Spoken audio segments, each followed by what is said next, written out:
Hi everyone, नमस्कार। इस video को देखने वाले सभी स्टूडेंट, सभी एस्पिरेंट का मैं बीइंग ऑफिशियल यूट्यूब चैनल पर स्वागत करता हूं।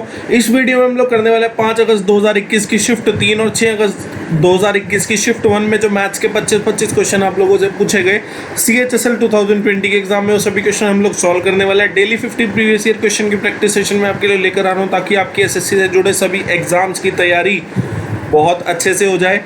Based on latest TCS pattern सारे क्वेश्चन आपको सॉल्व करा रहा हूँ, सॉल्यूशन दूंगा प्रॉपर एनालिसिस के साथ। इंग्लिश और हिंदी दोनों में हमारी स्टेटमेंट रहने वाली है। मैं प्रतीक सेठी, मेरा CGL प्री में मैथ्स में 50 आउट ऑफ 50 स्कोर था। मेंस में मेरा 197.5 आउट ऑफ 200 स्कोर था, और मैं पहले ही अटेम्प्ट में एक्साइज इंस्पेक्टर सेलेक्ट हुआ हूँ CGL 19 में, और मेरा ऑल इंडिया रैंक था 1115। और इससे पहले मैं आपको CHSL 2020 के मैथ्स के क्वेश्चन की 10 वीडियोस प्रोवाइड कर चुका हूँ, जिसमें पर वीडियो मैंने 50-50 क्वेश्चन कराए हैं। मतलब टोटल अभी तक मैं 500 क्वेश्चन करा चुका हूँ, 400 क्वेश्चन रह गए, मतलब 8 वीडियोस अभी आपकी बची हुई हैं।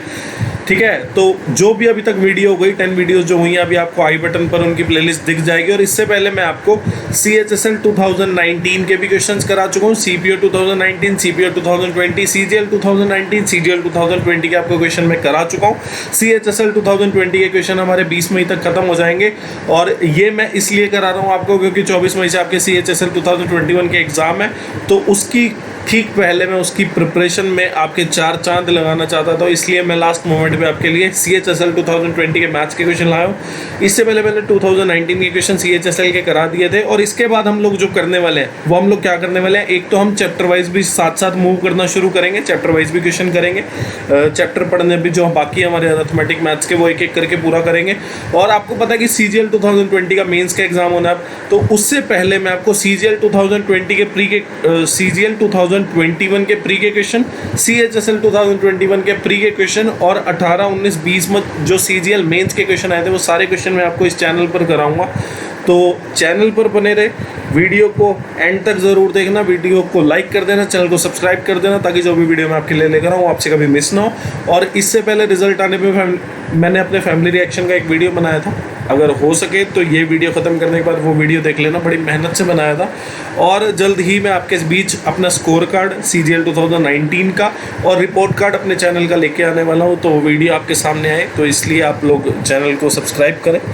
और ये हमारे लिंक हैं, आप लोग ज्वाइन कर लेना। यूट्यूब चैनल आप लोग सब्सक्राइब कर दें, ताकि जो प्रीवियस ईयर क्वेश्चन मैं आपको कराऊंगा 19-20 में तो मैंने सिर्फ CGL, CHSL, CPO के कराए हैं, पर 21 से मैं SSC से जुड़े सभी एग्जाम्स के क्वेश्चन आपको कराऊंगा, जैसे कि CPO, CHSL, CGL, MTS stenographer, constable, GD Delhi police constable selection post के एग्जाम होते हैं, जो सारे आपको यहाँ पर प्रीवियस ईयर सेट देखने को मिलेंगे। और चैप्टर वाइज क्वेश्चन भी मैं आपको कराता हूँ, चैप्टर वाइज भी आपकी प्रिपरेशन में कराऊंगा, पूरा कोर्स आपको कराऊंगा मैथमेटिक्स का, SSC के सभी एग्जाम्स को ओरिएंटेड। ठीक है, तो चैनल को आप सब्सक्राइब करें, और कोई इंक्वायरी हो तो ईमेल ID, व्हाट्सएप नंबर है, आप व्हाट्सएप पे मैसेज करके प्रिपरेशन कैसे की जाती है SSC के सभी एग्जाम्स की, वो भी पूछ सकते हैं।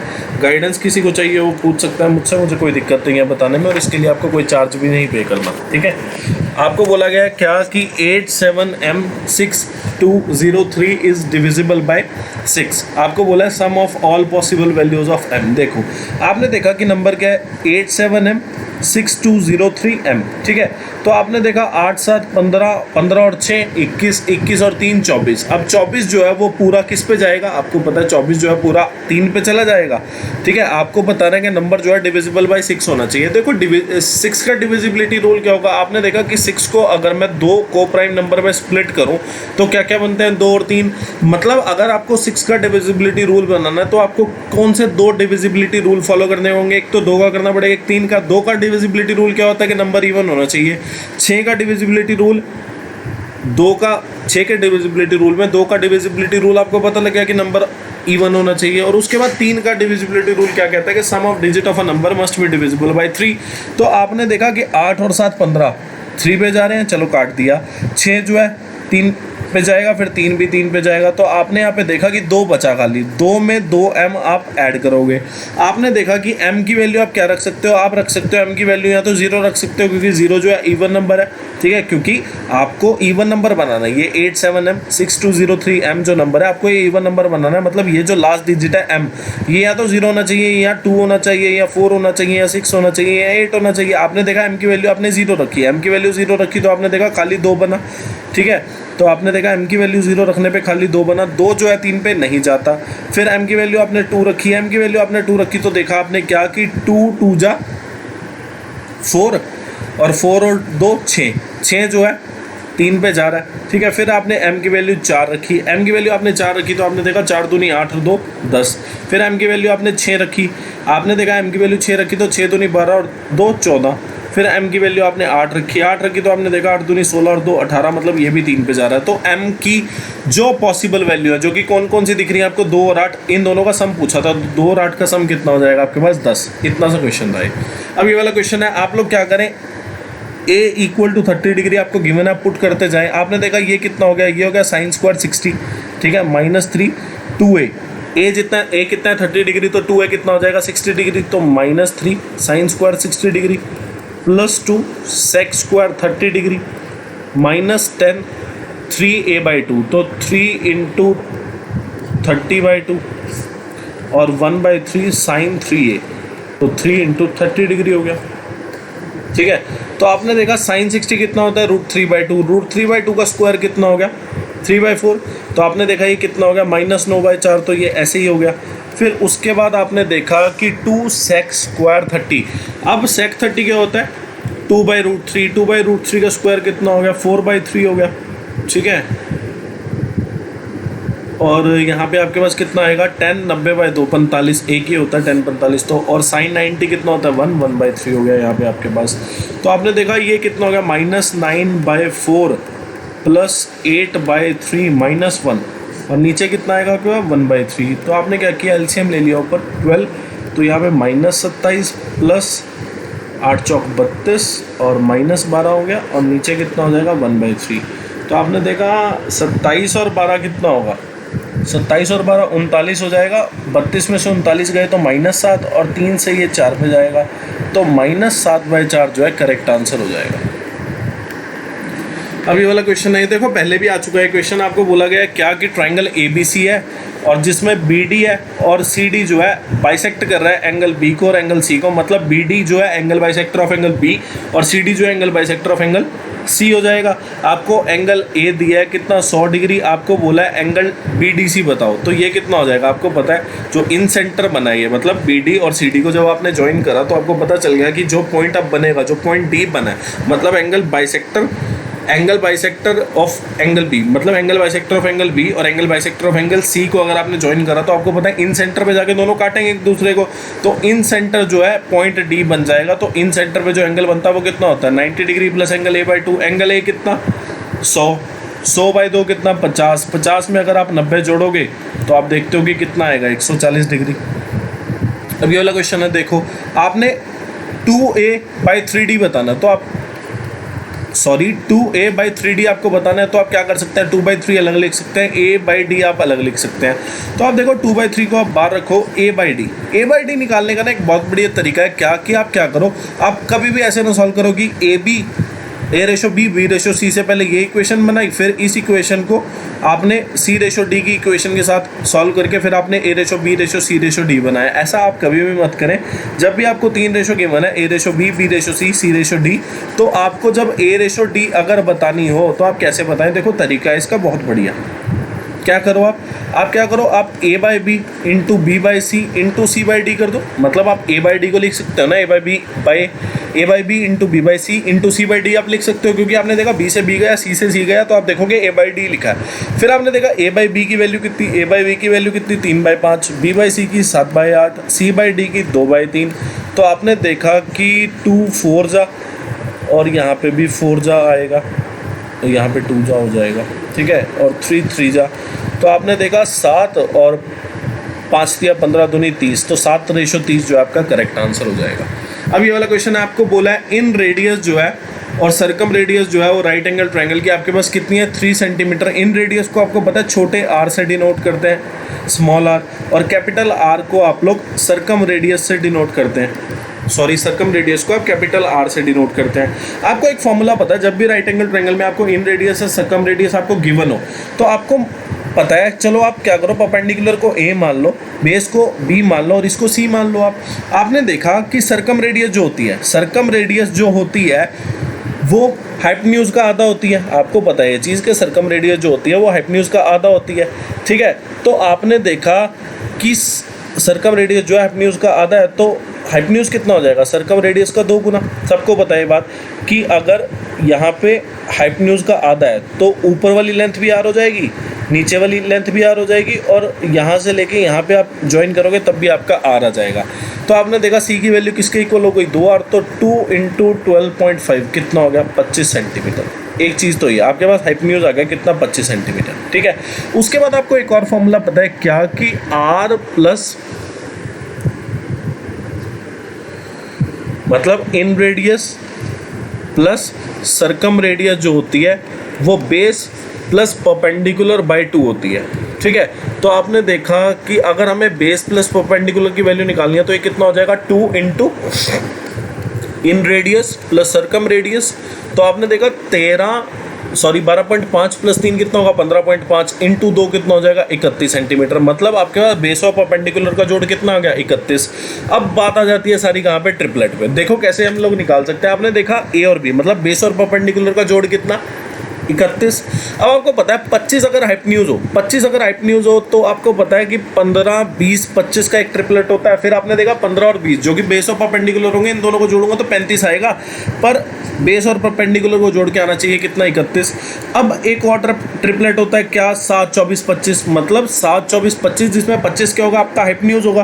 अब हमने देखा 25 के साथ एक ट्रिपलेट और बनता है 7 और 24 मतलब बेस और परपेंडिकुलर कितने हो जाएंगे, 7 और 24। अगर इन दोनों का जोड़ करो तो कितना आ जाएगा, 31। तो आपने यहाँ से क्रॉस वेरीफाई कर लिया क्या, कि a प्लस बी यानी कि बेस और परपेंडिकुलर का जोड़ जब मैंने इन रेडियस और सर्कम रेडियस के फॉर्मूला से निकाला था तो मेरा 31 आया था, और मैंने जब एस्टिमेट लगाया ट्रिपलेट रख के यहाँ पे 2-3 तो मैंने पाया कि यार 7, 24, 25 का एक ट्रिपलेट बनता है और 7 और 24 बेस और परपेंडिकुलर की वैल्यू आ गई। इन दोनों को जोड़ के मेरे पास कितना आ रहा है, 31, और मेरे को फॉर्मूला से भी 31 आ रहा है, मतलब मेरी वैल्यू सही है।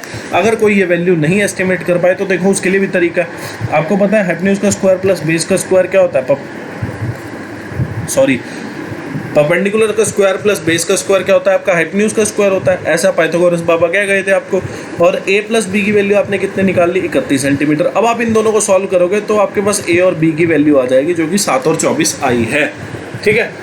तो अब आपने देख लिया बेस आपको पता लग गया कितना, 24, परपेंडिकुलर आपको पता लग गया कितना, 7। अब क्वेश्चन सॉल्व हो गया, half into base into height. तो आपने देखा 12 × 7 कितना हो जाएगा आपके पास, 84 centimetre square is the correct answer. अब ये वाला क्वेश्चन है, आपको बोला है नंबर 2 जो है, एक नंबर 2 है, एक नंबर 3 है, एक नंबर 5 है और एक नंबर 4 है। तो 2 जो नंबर है वो कितनी बार आया, 2 + 5k टाइम्स। 3 नंबर जो है वो 5k - 7 टाइम्स आया। 4 जो नंबर है वो 2k - 5 टाइम्स आया, और 5 जो नंबर है वो कितनी बार आया, k + 2 टाइम्स, ठीक है। तो आपको ये जो नंबर दिया है 2, 3, 4, 5 ये इतने टाइम्स आया, ठीक है। और आपको एवरेज दे दिया इन सभी नंबर का। तो आपने देखा 2 नंबर कितनी बार आया, इतनी बार, तो टोटल कितना हो जाएगा, 2 × 2 + 5k। फिर आपने देखा 3 नंबर कितनी बार आया, 5k - 7 टाइम, ठीक है। तो टोटल कितना हो गया, 3 × 5k - 7। ऐसे ही 4 जो नंबर है वो कितनी बार आया, 4k - 5, और 5 जो नंबर है वो कितनी बार आया, k + 2। तो आपने देखा ये जो है टोटल ऑफ द नंबर हो गया, मतलब जो टोटल नंबर है उनका सभी का जोड़ हो गया। और टोटल नंबर है कितने भाई, 2 + 5k टाइम्स कौन था, 2 नंबर। मतलब टोटल आपको जब नंबर ऑफ नंबर्स निकालना है भाई कितने नंबर है, तो आप कैसे निकालोगे। आपने देखा 2 कितनी बार है, 2 + 5k बार, तो 2 + 5k बार, 5k - 7 बार, 2k - 5 बार और k + 2 बार, ठीक है। ये क्या आ गया आपके पास, टोटल नंबर ऑफ नंबर, और ये टोटल ऑफ द नंबर्स आ गया। मतलब ये तो कुल नंबरों का जो जोड़ है वो ये आ गया, और नंबर कितने हैं वो ये आ गया। तो एवरेज आपके पास कितना दिया है, 2.85। सॉरी, तो आप इसको सॉल्व कर लो। आपने देखा 5k + 10, 4 + 10k, 15k - 21, 8k - 20, और यहाँ पे कितना आ गया, 5 और 5 10, 12 और 1 13, 2 और 2 4, 4 में से 12 गए तो कितना आएगा? -8 आ जाएगा नीचे। तो 1 मिनट, 7 और 5 12, 2k -3 है यहाँ पे। ओके, तो ये 2k -3 है और यहाँ पे भी अब 2k -3 कर लेना। तो ये हो गया -7 और -3 -10, -10 + 4 कितना? -6।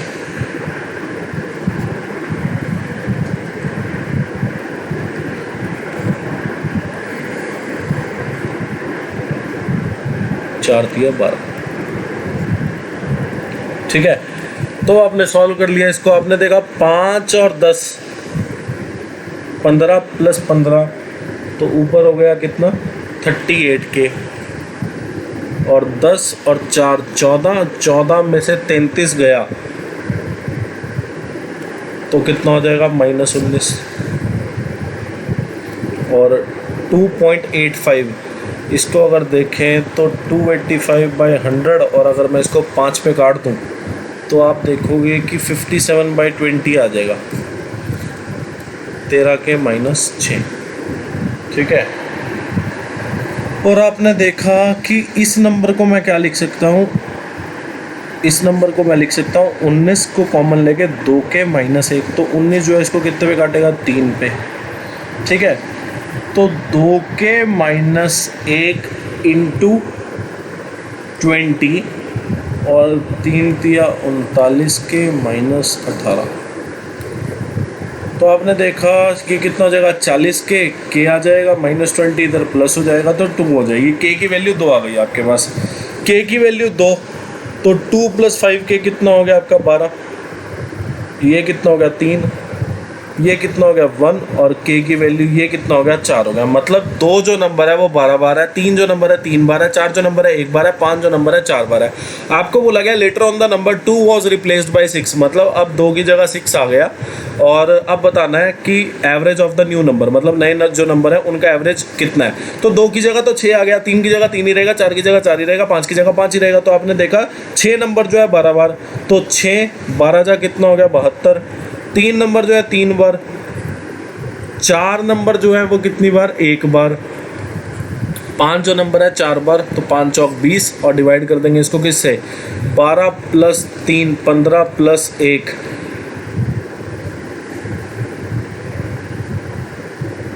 16, 16 और 4 20, इसका एवरेज आपको बताना है। तो आपने देखा 72, 72 में 9 जोड़ो, 81 में 4 जोड़ूँ 85, और 85 में अगर मैं जोड़ूँ 72 और 85, 85 में 20 जोड़े 115, 72 और 9 81, 4 85, 105 आएगा। ठीक है, तो 105/20, ये कितना आ गया आपके पास? ये आ गया आपके पास 10.5 और 5.25। तो एवरेज जो है आपके पास कितना आ जाएगा? 5.25 आ जाएगा। ठीक है, अब ये वाला क्वेश्चन आपको बोला है PQR 3 नंबर है। ठीक है, नंबर P जो है वो 20% more than a number of Q और 10% less than the number R। तो आपने देखा कि नंबर R से 10% कम है। अब आप क्या करो, पहले जो है ना बाद वाला सॉल्व कर दो, क्योंकि ना लेस देन है, लेस देन को पहले सॉल्व कर लो, मोर देन को बाद में कर लेना। आपने देखा PQR आपने 3 नंबर लिखे, आपको क्वेश्चन में बोला है number P is 20% more than the number Q but 10% less than a number R। तो आपने देखा R जो है आपने 100 लेट कर लिया, R जो आपने क्या किया 100 लेट कर लिया, आपने R 100 लेट किया, तो आपने देखा 10% कम जो है वो P नंबर है। तो R जो है अपने आप में 100% होगा, 10% कम तो कितना हो गया आपके पास? 90%। ठीक है, तो आपने देखा 100 में अगर मैं 90% निकालूं तो वैल्यू कितनी आ जाएगी? 90। मतलब P जो नंबर है वो कितना हो गया आपके पास? 90। और बोला गया है क्या कि जो Q नंबर है उससे P जो नंबर है वो 20% ज़्यादा। Q अपने आप में 100%, 20% ज़्यादा मतलब कितना हो गया? 120%। P की वैल्यू कितनी आ गई? 90 आ गई। 90 जो है 30 पे अगर मैं काटूँ तो 3 पे जाएगा, 120 जो है 4 पे चला जाएगा, और 4 जो है इसको 25 पे काट देगा, 25 दिया कितना हो जाएगा? क्या 75 हो जाएगा। तो आपने देखा Q की वैल्यू आपके पास 75 आ गई, P की वैल्यू 90 आ गई। अगर आपने R की वैल्यू 100 लेट की तो आपको बोला what percentage of number R, number R का क्या परसेंटेज है नंबर Q। तो आपने देखा नंबर Q कितना 75, नंबर R कितना 100, तो ये कितना हो गया? 75% हो गया। ठीक है, तो 75 इज द करेक्ट आंसर। अभी वाला क्वेश्चन है, आपको बोला cos थीटा की आपको वैल्यू गिवन है, तो आपने देखा कि cos थीटा क्या होता है। cos थीटा जो आपको वैल्यू गिवन है, cos थीटा होता है क्या, बेस बाय हाइपोटेन्यूज। या फिर आप ऐसा भी कर सकते हो, देखो आपको एक आइडेंटिटी पता है क्या, कि साइन स्क्वायर थीटा जो होता है वो क्या होता है 1 माइनस कॉस स्क्वायर थीटा, क्योंकि आपको यहाँ पे साइन स्क्वायर थीटा निकालना है। तो आपने देखा 1 minus cos square theta, cos theta कितना 7/3√6, तो कॉस स्क्वायर थीटा कितना हो जाएगा, 7 का स्क्वायर कितना 49, और 3 का स्क्वायर 9 6 कितना हो जाएगा 54। तो आपने देखा 54 में से 49 गए तो आपके पास कितना आ गया 5/54 आ गया आपके पास। तो आपने इसमें पुट किया 27 × 5/54 माइनस 3/2, तो आपने देखा ये 2 पे गया, 5/2 माइनस 3/2 कितना हो गया 2/2, यानी कि 1 हो जाएगा आपके पास। अब ये वाला क्वेश्चन है, ठीक है, आप वैल्यू पुट करके चेक कर लेना, ठीक है। थीटा की वैल्यू 15 आपको पता नहीं, तो आप क्या क्या पुट कर सकते हो, पहले 45 पुट करो। 45 अगर आपने पुट किया तो आपने देखा सेक 45 होता है √2 का स्क्वायर कितना 2, tan 45 कितना होता है 1, और -1 माइनस √3, तो आपने देखा -2√3 हो गया, √3 तो कहीं कट नहीं रहा, 0 कैसे आएगा, तो थीटा 45 नहीं हो सकता। थीटा आपने 60 पुट कर लिया, थीटा क्या किया आपने 60 पुट कर लिया, 60 आपने पुट किया तो आपको पता है सेक 60 जो होता है वो 2 होता है, सेक स्क्वायर 60 कितना हो जाएगा 4, 1 माइनस √3 इंटू √3, क्योंकि tan 60 कितना होता है √3, ठीक है जी। तो आपने देखा 4 + √3 माइनस 3 माइनस 1 माइनस √3, तो आपने देखा √3 से √3 गया, 4 - 4 कितना 0, left hand side equal to right hand side, मतलब 60 डिग्री जो वैल्यू थी बिल्कुल सही थी। अब ये वाला क्वेश्चन है, आपको बोला 2 सर्कल जिनकी रेडियस 4 और 3 है, उनके बीच के सेंटर का डिफरेंस बताना है, ठीक है। तो उनके सेंटर के बीच का डिफरेंस आप लोगों को बताना है। तो आपने देखा सेंटर के बीच का डिफरेंस जो होगा वो दोनों की रेडियस का जोड़ हो जाएगा, 4 और 3 कितना 7। अब ये वाला क्वेश्चन है, आपको बोला है a + b की आपको वैल्यू गिवन है, आपको a² + b² गिवन है कितना 306। तो आपने एक चीज़ यहाँ पर देखी कि a + b 24 है, a² + b² कितना है 306, तो आपने यहाँ पे क्या किया, आपने इसका स्क्वायर कर दिया। आपने देखा a + b का अगर स्क्वायर करोगे तो 24 का भी स्क्वायर करना पड़ेगा, a² + b² + 2ab, और 24 का स्क्वायर कितना हो जाएगा 576 हो जाएगा। a² + b² कितना 306, 306 + 2ab कितना हो गया 576, तो 2ab की जो वैल्यू है वो आपके पास कितनी हो जाएगी, आपने देखा 76, तो ये गया 270, तो ab की वैल्यू कितनी हो जाएगी आपके पास 135, जो कि 270/2 हो गया। और a + b आपके पास कितना है 24। आपने देखा कि यार a + b अगर 24 है, ab 135 है। अब बजाय कि मैं इसको सॉल्व करके a और b की वैल्यू निकालूं, तो आप एक चीज़ देख सकते हैं क्या, कि a + b को मैं क्या लिख सकता हूं, आप लिख सकते हो इसको 15 + 9, और आपको 15 और 9 ही क्यों लिखा, क्योंकि आपको पता है 15 × 9 जो है वो 135 होता है। तो आप यहाँ पे बोल सकते हैं, और आपको बोला भी है कि a की वैल्यू जो है b से बड़ी होनी चाहिए, तो आपने a की वैल्यू अगर 15 रखी तो b की वैल्यू आपके पास कितनी आ जाएगी 9 आ जाएगी निचली वाली इक्वेशन से, क्योंकि 15 और 9 कितना होता है 24 होता है, और 15 × 9 कितना 135। तो यहाँ पे वैल्यू जो है वेरीफाई भी आपकी हो गई कि 15 × 9 135, 15 और 9 24। तो यहाँ पे a की वैल्यू जो है वो आपके पास सीधा 15 आ गई, b की वैल्यू 9 आ गई हिट एंड ट्रायल से ही। तो आपने देखा 4 × 15 7, 5 × 9 कितना 45, 60 में से 45 गए 15 आ जाएगा। अब ये वाला क्वेश्चन है, आपको बोला है during his morning walk Atul walks for 45 minute at a speed of 8 km/h and takes 15 rounds of park. आपको देखो स्पीड ऑफ शेखर बतानी है। देखो इस तरीके से मैं पिछली वीडियो में आपको ट्रेन का एक क्वेश्चन भी कराने लगा था, जिसमें पहले उसने मेन को पास किया, ठीक है, और फिर उसने लेंथ ऑफ टनल जिसमें पूछी थी, इसी तरीके से मैं आपको कराता वो क्वेश्चन, ठीक है। देखो आप एक चीज़ देखो, क्या आपको स्पीड निकालनी है, ठीक है। स्पीड क्या होता है डिस्टेंस अपॉन टाइम, ठीक है। तो आप क्या करो, पहले तो अतुल और शेखर का आप a/s लिख के आप पहले इसका डिस्टेंस का रेशो निकालो, ठीक है।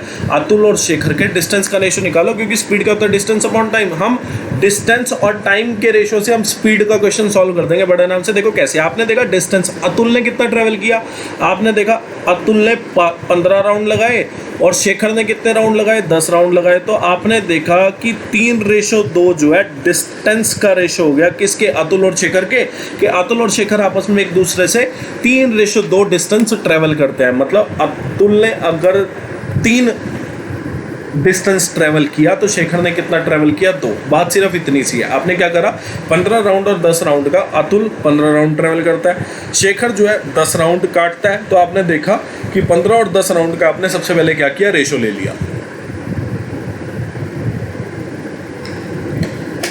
अब उसके बाद आपने देखा कि अतुल कितने टाइम के लिए वॉक किया, आपने देखा अतुल ने कितने टाइम के लिए वॉक किया, 45 मिनट के लिए, ठीक है जी। और आपने देखा कि शेखर ने कितने टाइम के लिए वॉक किया, 40 मिनट के लिए। तो आपने देखा ये 5 पे अगर मैं काटूं तो ये कितना हो गया, 9:8। मतलब जो टाइम का रेशो है दोनों के ट्रेवल करने का वो कितना आ गया आपके पास, 9:8।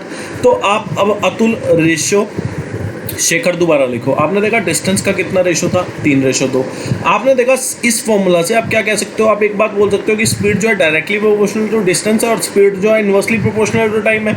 आपने देखा टाइम का रेशो अगर 9:8 है तो 1 बाई टाइम का रेशो आपके पास कितना हो जाएगा, 8:9। ऐसा मैंने क्यों किया, क्योंकि मुझे पता है कि स्पीड जो है वो डायरेक्टली प्रोपोर्शनल टू डिस्टेंस और इनवर्सली प्रोपोर्शनल टू क्या है, टाइम। तो अब आप इन दोनों को मल्टीप्लाई करोगे तो आप देखोगे क्या आएगा, लेफ्ट हैंड साइड में d/t जो कि स्पीड की वैल्यू होती है। आपने किया 3 को 8 से मल्टीप्लाई तो आपके पास कितना आया, 24। आपने किया 2 को 9 से मल्टीप्लाई कितना आया, 18। आपने देखा ये जो है 6 पे चला जाएगा, 4:3 आ जाएगा आपके पास। आपको बोला है क्या कि अतुल की जो स्पीड है वो कितनी है, आपको अतुल की स्पीड दे रखी है 8 किलोमीटर पर आवर। आपने देखा अतुल की स्पीड का जो रेशियो है, अतुल की स्पीड का जो रेशियो है वो आपके पास कितना गिवन है, 4 की वैल्यू आपके पास कितनी आ गई, अतुल की स्पीड कितनी, 8 किलोमीटर पर आवर। 4 की वैल्यू 8, 1 की वैल्यू 2, तो 3 की वैल्यू आपके पास कितनी आ जाएगी, 6 किलोमीटर पर आवर। तो ये जो है शेखर की स्पीड आ गई आपके पास 6 किलोमीटर पर आवर। और इसी तरीके से मैंने आपको पिछली वीडियो में जो लेंथ ऑफ टनल वाला क्वेश्चन था ऐसे ही कराना था, आप खुद से ट्राई करना अभी इस वाले तरीके से क्वेश्चन, देखो बहुत आसान हो जाएगा, ठीक है ना। अब ये वाला क्वेश्चन है, आपको बताना है कोफिशिएंट ऑफ वाई स्क्वायर। अब इसको खोल लो, आपने देखा a माइनस बी का होल क्यूब लिखा है तो a का क्यूब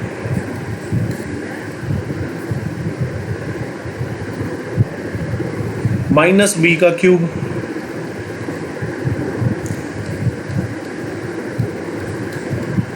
ठीक है, 3 इंटू ए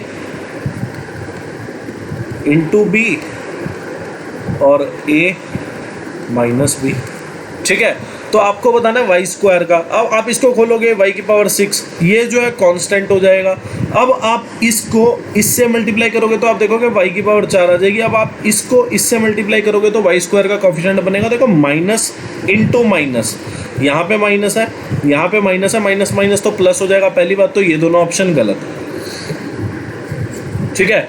अब उसके बाद आपने देखा कि मल्टीप्लाई किस किस को करना है, 3 इंटू √2 इंटू 5√3 इंटू 5√3। आपने देखा 5√3 को 5√3 से अगर मल्टीप्लाई करूं तो √3 तो कैंसिल हो जाएगा, लास्ट में आपका बचना क्या है, √2। इसमें √3 गिवन है तो ये तो बचना ही नहीं, √2 बचना है। और सॉल्व करके देख लेना, 5 5 25, 25 दिया कितना हो जाएगा आपके पास, 75। 75 को अगर आप √3 इंटू √3 कितना हो जाएगा, 3, तो 75 को 3 से करेंगे तो 225 आ जाएगा और √2 बचा, 225 √2 इज द करेक्ट आंसर। आपको बोला है हाउ मेनी स्फेरिकल बुलेट, मतलब स्फेरिकल शेप में जो गोलियां हैं आपको बताना है कितनी होंगी वो, अगर ईच बुलेट का डायामीटर जो है वो आपके पास 7 सेंटीमीटर हो, can be made out of a cube. Cube जो है लेड का है जिसका एज जो है, एज मतलब जिसकी साइड जो है वो कितनी है, इतनी। आपको मैंने बताया था जब एक शेप से आप दूसरी शेप में ट्रांसफर कर रहे होंगे चीज़ें तो उन दोनों शेप का जो वॉल्यूम है वो इक्वल होगा। वॉल्यूम ऑफ क्यूब जो है वॉल्यूम ऑफ स्फीयर के इक्वल हो जाएगा। और नंबर ऑफ स्फेरिकल बुलेट आपको पूछा है, ठीक है, नंबर ऑफ स्फेरिकल बुलेट आपको पूछा है तो यहाँ पे आपको n से मल्टीप्लाई भी करना पड़ेगा कि नंबर ऑफ स्फेरिकल बुलेट, जो कि आपको मतलब न्यूमरस, यानी कि कुछ स्फेरिकल बुलेट्स आपकी बन गई तो वो जो नंबर ऑफ स्फेरिकल बुलेट है आपने उसको n से डिनोट कर दिया तो n इंटू वीएस, वीएस मतलब volume of one spherical bullet, और ये नंबर ऑफ स्फेरिकल बुलेट आपने n मान लिया तो इन दोनों का मल्टीप्लाई करेंगे तो वॉल्यूम ऑफ क्यूब आ जाएगा। वॉल्यूम ऑफ क्यूब क्या होता है, साइड का क्यूब, ठीक है। साइड कितनी है आपके पास, जो कि आपको एज बोला हुआ है 77। अब वॉल्यूम ऑफ स्फीयर कितना होता है, 4/3 पाई आर क्यूब। आर कितना, रेडियस अगर सॉरी डायमीटर अगर 7 है तो रेडियस कितनी हो जाएगी आपके पास, 7/2 7/2 7/2 और इंटू n। अब कुछ भी नहीं रह गया, देखो क्वेश्चन में 2 से 2 गया, ये 4 पे गया और यहाँ पे आपने देखा ये जो है 11 पे गया और 11 7 कितना होता है 77, ये गया। फिर आपने देखा 7 इस पे गया, फिर ये वाला जो 7 है ये इसको 11 पे काटेगा तो n की जो वैल्यू है वो 77 इंटू 33, मतलब जो यूनिट डिजिट है वो 1 आएगा। और आपने देखा कि जब आपने इसको सॉल्व किया तो आपके पास जो वैल्यू है वो कितनी आ जाएगी, 7 7 जा 21, सॉरी 7 3 जा 21 और 21 के आसपास ही आएगा ये कुछ, ये आ गया आपके पास 2541, ठीक है। तो 2541 इज द करेक्ट आंसर। आपको बोला है an article is listed at 5000 rupees, 2 successive discount दिए गए 12% के। How much will the seller gain or loss if he gives a single discount of 24%। देखो आपने देखा 12% के 2 डिस्काउंट दिए, तो आपने देखा इन 12% के जो 2 डिस्काउंट है, अगर मैं इसको सिंगल डिस्काउंट में लिखूं, सिंगल इक्विवेलेंट डिस्काउंट, तो आपको पता है क्या होता है, पहला डिस्काउंट प्लस दूसरा डिस्काउंट माइनस पहले और दूसरे का मल्टीप्लिकेशन बाय 100। तो आपने देखा 12 कितना हो गया 24 में से 12 × 12 कितना 144 बाई 100 कितना 1.44। तो आपने देखा ये कितना आ गया आपके पास 22.56%। मतलब अगर वो 12% के 2 डिस्काउंट देता है तो वो कुल मिला के जो डिस्काउंट दे रहा है वो कितना दे रहा है 22.56%। और वैसे वो डिस्काउंट दे रहा था कितना 24% का। तो आपने देखा कि अगर वो 24% का डिस्काउंट दे तो उसको ज़्यादा नुकसान हो रहा है। मतलब अगर एक तो उसको डिस्काउंट देना पड़ रहा है 12 के 2 यानी कि 22.56 डिस्काउंट देना पड़ रहा है, ये डिस्काउंट कम है और ये छूट उसको ज़्यादा देनी पड़ रही है। अब आपने देखा ये इससे कितनी ज़्यादा है, ये इससे 1.44% ज़्यादा है, ठीक है। तो आपने देखा उसको जो नुकसान हो रहा है वो कितने का हो रहा है 1.44% का नुकसान हो रहा है। 5000 मार्क प्राइस है, उस पर 1.44% आप निकाल लो। परसेंट आपने हटाया तो आपने नीचे 2 0 लगा दी, तो आपने देखा कि 72 आ जाएगा। मतलब उसको लॉस हो रहा है 72 का। या फिर आप सीधा भी यहाँ पे जो वैल्यू है यहाँ पे बोल सकते हैं कि इतनी वैल्यू का फ़र्क पड़ रहा है। मतलब ये जो 1.44 आया है यहाँ पे 1.44 ही आपको निकालना है किसका 5000 का, ठीक है। अब ये वाला क्वेश्चन है, मतलब ये बात आप समझ गए ना कि 12 × 12 कितना 144 बाई 100 कितना 1.44। यही फालतू वैल्यू है क्योंकि ये तो 12 और 12 24 है, यहाँ भी 24 लिखा है। तो आपने देखा कि इसका ही फर्क पड़ रहा है, whether it is loss whether it is profit, इसका फर्क पड़ रहा है सिर्फ। तो लॉस ही हो रहा है। देखो सेलर को जो बेचने वाला है उसको लॉस हो रहा है कितने का 1.44%। अब आपको बोला है the distance between 2 equal parallel code. Equal parallel code क्या कि दोनों कोड आपस में पैरेलल है और इक्वल भी है, मतलब दोनों की लेंथ जो है वो इक्वल है, ठीक है। तो आपने देखा अगर दोनों की लेंथ इक्वल है, अगर दोनों की लेंथ इक्वल है तो वो सेंटर से समान दूरी पे होंगे। अगर दोनों कोड की लेंथ इक्वल है तो वो सेंटर से दोनों समान दूरी पे होंगे। मतलब सेंटर से जो ऊपर वाली दूरी होगी वही नीचे वाली दूरी होगी। आपको बोला कोड की जो लेंथ है, if the cords are 24 centimetre long, मतलब दोनों कोड की आपको लेंथ दे दी कितनी 24 सेंटीमीटर। अब आपने देखा कि सेंटर से दोनों बराबर पे है, मतलब ये भी 5 हो जाएगा आपके पास, ये भी 5 हो जाएगा।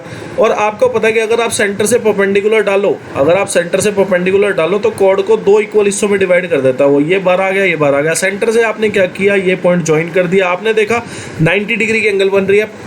5 12 13 का ट्रिपलेट होता है तो रेडियस जो है वो आपके पास कितनी आ गई 13 सेंटीमीटर। क्योंकि आपने देखा कि 90 डिग्री एंगल मतलब right angle triangle, right angle triangle में हम लोग ट्रिपलेट की तरफ भागते हैं, ठीक है। अब ये वाला क्वेश्चन है, आपको बोला है Sachin alone can complete a piece of work in इतने दिन। आपने देखा कि सचिन जो अकेला है वो इतने दिन में जो है काम खत्म कर देता है और 8500 रुपये लेता है काम करने के। तो आपने देखा 8 दूनी 16 और 1 17, 17 बाई 2 दिन में सचिन काम करता है। But with the help of Vishnu, मतलब सचिन और विष्णु जो साथ में मिलकर काम करे तो कितने टाइम में कर देंगे 6 दिन में कर देंगे।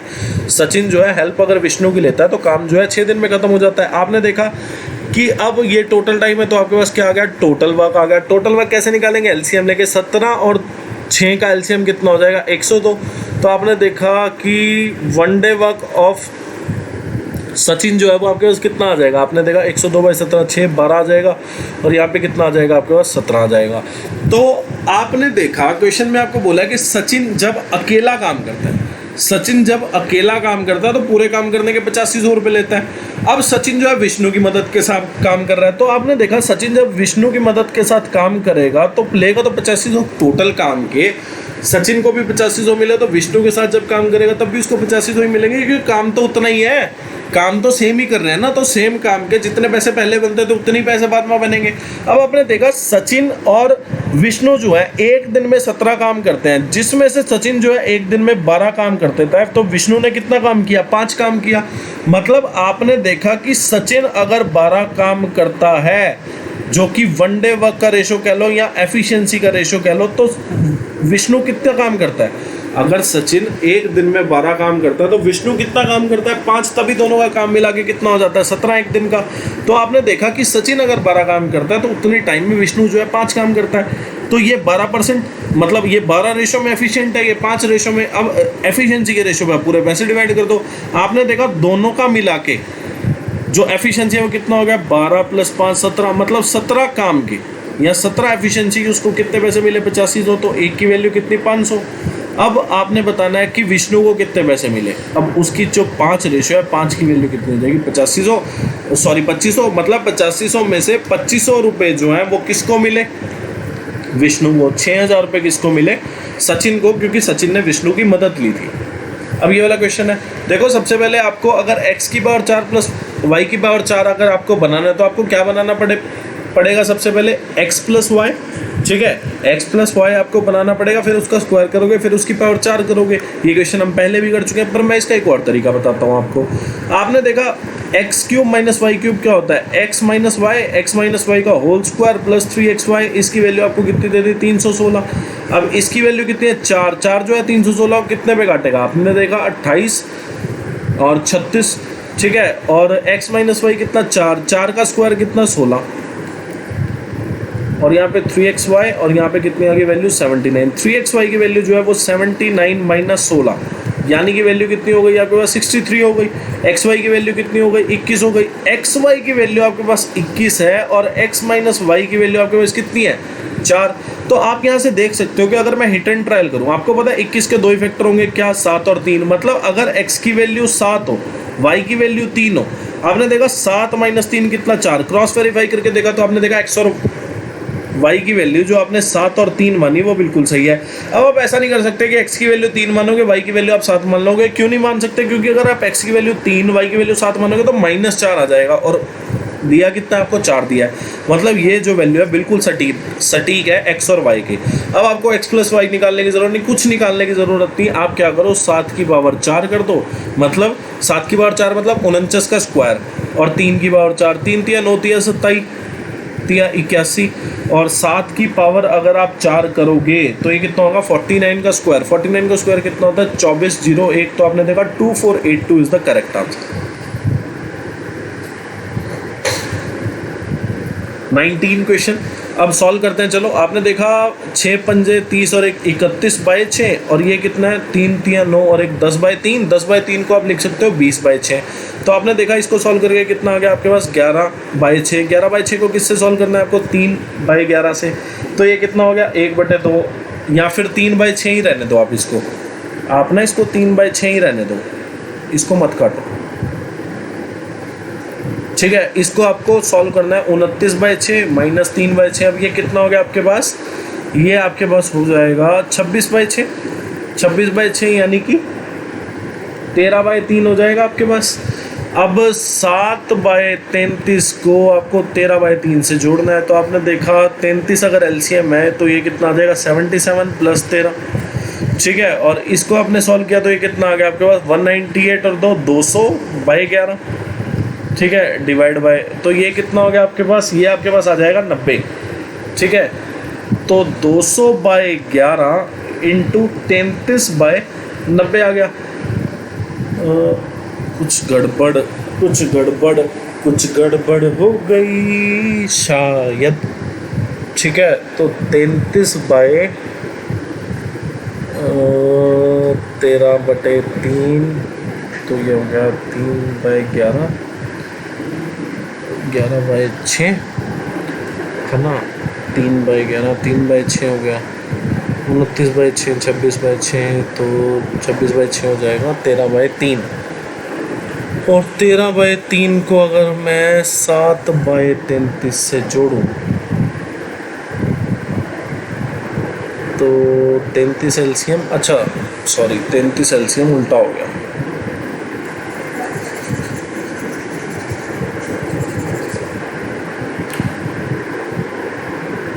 तो आपने देखा 33 एलसीएम, यहाँ तो 7 ही आएगा, और 13/11 जो कितना? 143, ठीक है। तो 150/33 आपके पास आ जाएगा। अब ये कितना हो गया 33/150 0 यहाँ पे आप 3 लिखो, यहाँ पे आप 4 लिखो, तो 11 तिया 33 4 आ जाएगा आपका आंसर।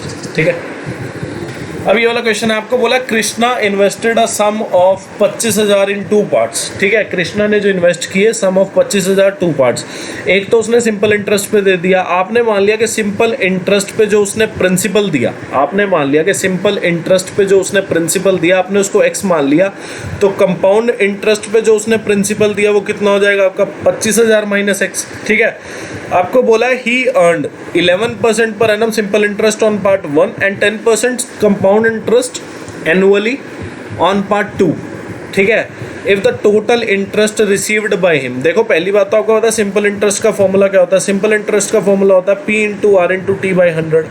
कंपाउंड इंटरेस्ट का क्या फॉर्मूला होता है आपको पता है, अमाउंट क्या होती है, अमाउंट होता है प्रिंसिपल 1 प्लस आर बाई 100 की पावर टी।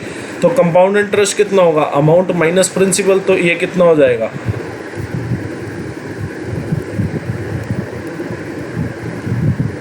ठीक है। तो आप मान लो कि 25,000 को ना 2 पार्ट्स में डिवाइड किए। ठीक है, आप इतना 25,000 माइनस एक्स को सॉल्व क्या करेंगे, आप मानो कि 25,000 को 2 पार्ट में डिवाइड किया, एक ए और एक बी, और ए जो है वो सिंपल इंटरेस्ट पे दिया, बी जो है वो कंपाउंड इंटरेस्ट पे दिया। ठीक है, तो आपने देखा ए जो है सिंपल इंटरेस्ट पे दिया, तो टोटल इंटरेस्ट कितना हो गया, A into rate into time by 100। Compound interest ये तो क्या आ गया, ये आपके पास सिंपल इंटरेस्ट आ गया। अब कंपाउंड इंटरेस्ट लिखो, कंपाउंड इंटरेस्ट जो है वो कितना हो जाएगा, प्रिंसिपल कितना माना बी, 1 प्लस रेट कितना 10 का स्क्वायर माइनस बी हो गया, और ये जो है आपके पास अब टोटल इंटरेस्ट की आपके पास आ चुका है टोटल इंटरेस्ट, और टोटल इंटरेस्ट की वैल्यू कितनी है आपके पास 5370। आपने देखा टोटल इंटरेस्ट आपके पास 2 साल का आ गया कितना 53। अब ऐसा मत करना कि यहाँ पे आप ऐसा लिख लो कि इफ द टोटल आपने देखा कि if the total interest received by him is after 2 year is इतना, तो 2 ईयर का इंटरेस्ट अगर 5370, तो 1 ईयर का इंटरेस्ट निकाल लो और फिर यहाँ पे 1 लगा दो और पावर 1 कर दो। ऐसा मत कर देना बिल्कुल भी, क्योंकि उससे क्या होगा, क्योंकि सिंपल इंटरेस्ट की टर्म में आप ऐसा कर सकते हो, अगर आप खाली सिंपल इंटरेस्ट दिया होता ना तब तो आप ऐसा कर सकते थे। अब आपको पता है कंपाउंड इंटरेस्ट जो है वो हर साल अलग अलग आता है, हर साल अलग अलग आता है, तो आपको ये पूरा ही सॉल्व करना पड़ेगा। 2 साल का आप 1 साल का नहीं लिख सकते। ठीक है, अगर खाली सिंपल इंटरेस्ट होता फिर आप 2 साल का कर सकते थे कि 2 साल का अगर इंटरेस्ट दिया फिर आपने 1 साल का निकाल लिया, क्योंकि हर साल जो है इंटरेस्ट सेम होता है, कंपाउंड इंटरेस्ट हर साल सेम नहीं होता भाई। ठीक है, ये चीज़ ध्यान रखेंगे थोड़ा। और फिर आपने देखा कि ये कितना लिखा हुआ है, ये लिखा हुआ है 22a/100, और ये कितना हो गया 1/10, 1 प्लस 1/10 कितना 11/10, 11/10 का आपने स्क्वायर किया तो 121/100 हो गया, माइनस बी 5370। अब ये कितना होगा 22a plus 121b minus 100b और 5370, फिर आगे 2 0 और, तो आपने देखा कि होगा 22a प्लस 21b, इसकी वैल्यू आपको गिवन है 537000, और यहाँ पे आपने देखा कि a प्लस b की वैल्यू कितनी थी आपके पास 25,000। ठीक है, 25,000 को 2 भाग में बांटा था a और b, तो आपने देखा कि a प्लस b को अगर मैं आपको वैल्यू किसकी निकालनी है, सिंपल इंटरेस्ट पे जो सम है उसकी वैल्यू निकालनी है, तो आप क्या करो, आप कंपाउंड इंटरेस्ट यानी कि b को इक्वल बना दो। 21 से मल्टीप्लाई किया आपने, तो आपने देखा 21a प्लस 21b, और 25 को अगर मैं 21 से करूँ तो आप देखोगे कितना आ जाएगा 52500। तो ये इक्वेशन फर्स्ट, ये इक्वेशन सेकंड है। सेकंड माइनस फर्स्ट किया जब आपने, तो आपने देखा 21b से 21b गया, लेफ्ट हैंड साइड में तो a बचा, क्योंकि 22a में से 21a घटाया तो a बचा। राइट हैंड साइड में आपने देखा 5,37,000 में से 5,25,000 माइनस कर दिया तो कितना आएगा 12,000। अब सिंपल इंटरेस्ट पे जो पैसे दिए थे वो 12,000 दिए थे, कंपाउंड इंटरेस्ट में जो दिए थे वो 12,000, आप 25,000 में से घटाओगे जो कि 13,000 आ जाएगा, तो ये जो अमाउंट है वो कंपाउंड इंटरेस्ट पे उसने दी थी। ठीक है, अब ये क्वेश्चन हम पहले भी सॉल्व कर चुके हैं। ठीक है, कॉस्ट प्राइस आपसे पूछा है, पिछली बार आपसे पूछा था कि ओरिजिनल सेलिंग प्राइस आप बताओ, तो आपने देखा कॉस्ट प्राइस को आपने क्या मान लिया 100%। पहली बार क्या हुआ, लॉस हो गया 24% का, तो आपने देखा सेलिंग प्राइस कितना आएगा भाई, कंपाउंड सॉरी कॉस्ट प्राइस जो है वो कितना आ गया आपके पास 100%, उसमें से 24% का नुकसान हो गया, तो सेलिंग प्राइस कितना हुआ 100% खरीदा, जिसमें से 24% का नुकसान हुआ, तो बिका कितने पे 76% में। इसकी वैल्यू जो है वो कितनी आ जाएगी आपके पास। अच्छा इसकी वैल्यू तो गिवन नहीं है, आपको बोला है अगर वो 1596 रुपये फालतू में बेचे, अगर वो 1596 रुपये फालतू में बेचे तो आप देखो कि उसको प्रॉफिट जो होगा वो कितना होगा 18%।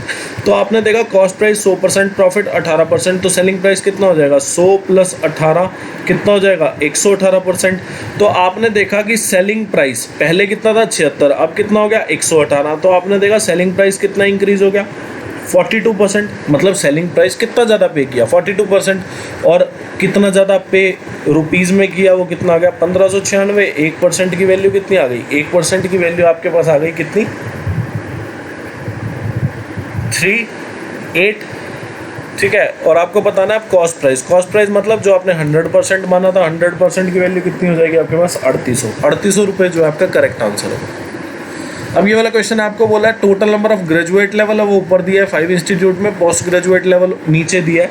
आपको बोला था total number of graduate and post graduate level student in institute Q, तो आपने देखा ग्रेजुएट लेवल में कितने हैं 12400 टोटल नंबर ऑफ स्टूडेंट, जिसमें से 29% जो है वो क्यू इंस्टीट्यूट में, और पोस्ट ग्रेजुएट लेवल में जो टोटल स्टूडेंट है 8000 है, जिसका 19% जो है वो क्यू इंस्टीट्यूट में है। तो आपने देखा कि 124 को अगर मैं 29 से मल्टीप्लाई करूं तो मेरे पास कितना आ जाएगा 3596, और इसको ये तो 152 1520 आ जाएगा आपके पास, 161 तो 5116 आ जाएगा आपके पास 5116। तो 5116 मतलब option A is the correct answer. अब ये वाला क्वेश्चन आपको बोला what is the difference between the average number of student that appeared for the scholarship exam from all the given colleges and the average number of student that qualified from all the colleges together. तो आपने देखा appear कितने हुए 2800 और 1800 कितना हो गया 4600 में 3000 जोड़े 7600, 9600 में 2400 आपने जोड़ा तो आपके पास कितना आ गया 12000। इंस्टीट्यूट कितने हैं कॉलेज कितने हैं 5, तो एवरेज निकालने के लिए डिवाइड कर दो 5 से, तो आपके पास कितना आ गया 2400। अब 1400 में 1000 जोड़ा, 2400 में 1800 जोड़े तो 4200 हो गए, और 4200 में 5800 में 16 आपने जोड़े तो आपके पास कितने आ गए 7400। ठीक है 7400, और नंबर ऑफ कॉलेजेस कितने 5 डिवाइड कर दो 5 से, तो ये कितना आ गया ये आपके पास आ जाएगा 1480। आपको बोला दोनों का डिफरेंस बताना है, अब दोनों का डिफरेंस कितना हो गया आपके 920, तो सी जो है करेक्ट ऑप्शन होगा 920। आपको बोला average production of table fans on Friday Saturday, तो आपने देखा फ्राइडे और सैटरडे जो फ़ैन बनाए गए वो कितने बनाए 300 और 450 कितना हो गया 750, 2 दिन है तो डिवाइड कर दो 2 से, तो आपके पास एवरेज कितना आ गया 375। Exceeds the average production of table fans during the week, मतलब पूरे वीक जो टेबल फैंस का प्रोडक्शन हुआ उनका एवरेज, तो आपने देखा 240, ये कितना हो गया आपके पास 750, तो ये हो गया 150 जोड़ोगे तो कितना हो जाएगा 900 हो जाएगा। फिर आपने देखा 900, तो 900 में आपने 900 जोड़े तो कितना हो जाएगा 1800, 1800 में अगर आप 240 जोड़ो तो कितना हो जाएगा 2040, और दिन कितने हैं 1 2 3 4 5 6 दिन है, तो आपने देखा 2040 को डिवाइड करोगे 6 से तो आपके कितना आ जाएगा 340। अब आपको बोला था कि कितना एक्सीड कर गया, आपने देखा 375 जो है 340 को कितना एक्सीड कर गया 35 एक्सीड कर गया, तो सी जो है करेक्ट ऑप्शन। आपको बोला है the number of student enrolled in humanities in A C और डी, तो आपने देखा 40 45 और कितना 70, तो 70 और 40 110 और 45 कितना हो गया आपके पास 155। Is what percentage of the number of student enrolled in vocational मतलब ये वाली stream in school C D and E, तो आपने देखा 35 और 40, तो 50 और 40 90 और 35 कितना 125, परसेंटेज निकाल लो तो आपने देखा ये कितना हो जाएगा, ये आपके पास हो जाएगा 124%, मतलब सी जो है करेक्ट ऑप्शन है। अब ये वाला क्वेश्चन है, आपको बोला है Ravi can row a boat in still water at a speed of इतना, if a river is flowing at a speed of इतना, Ravi takes 3 hours to cover a certain distance upstream.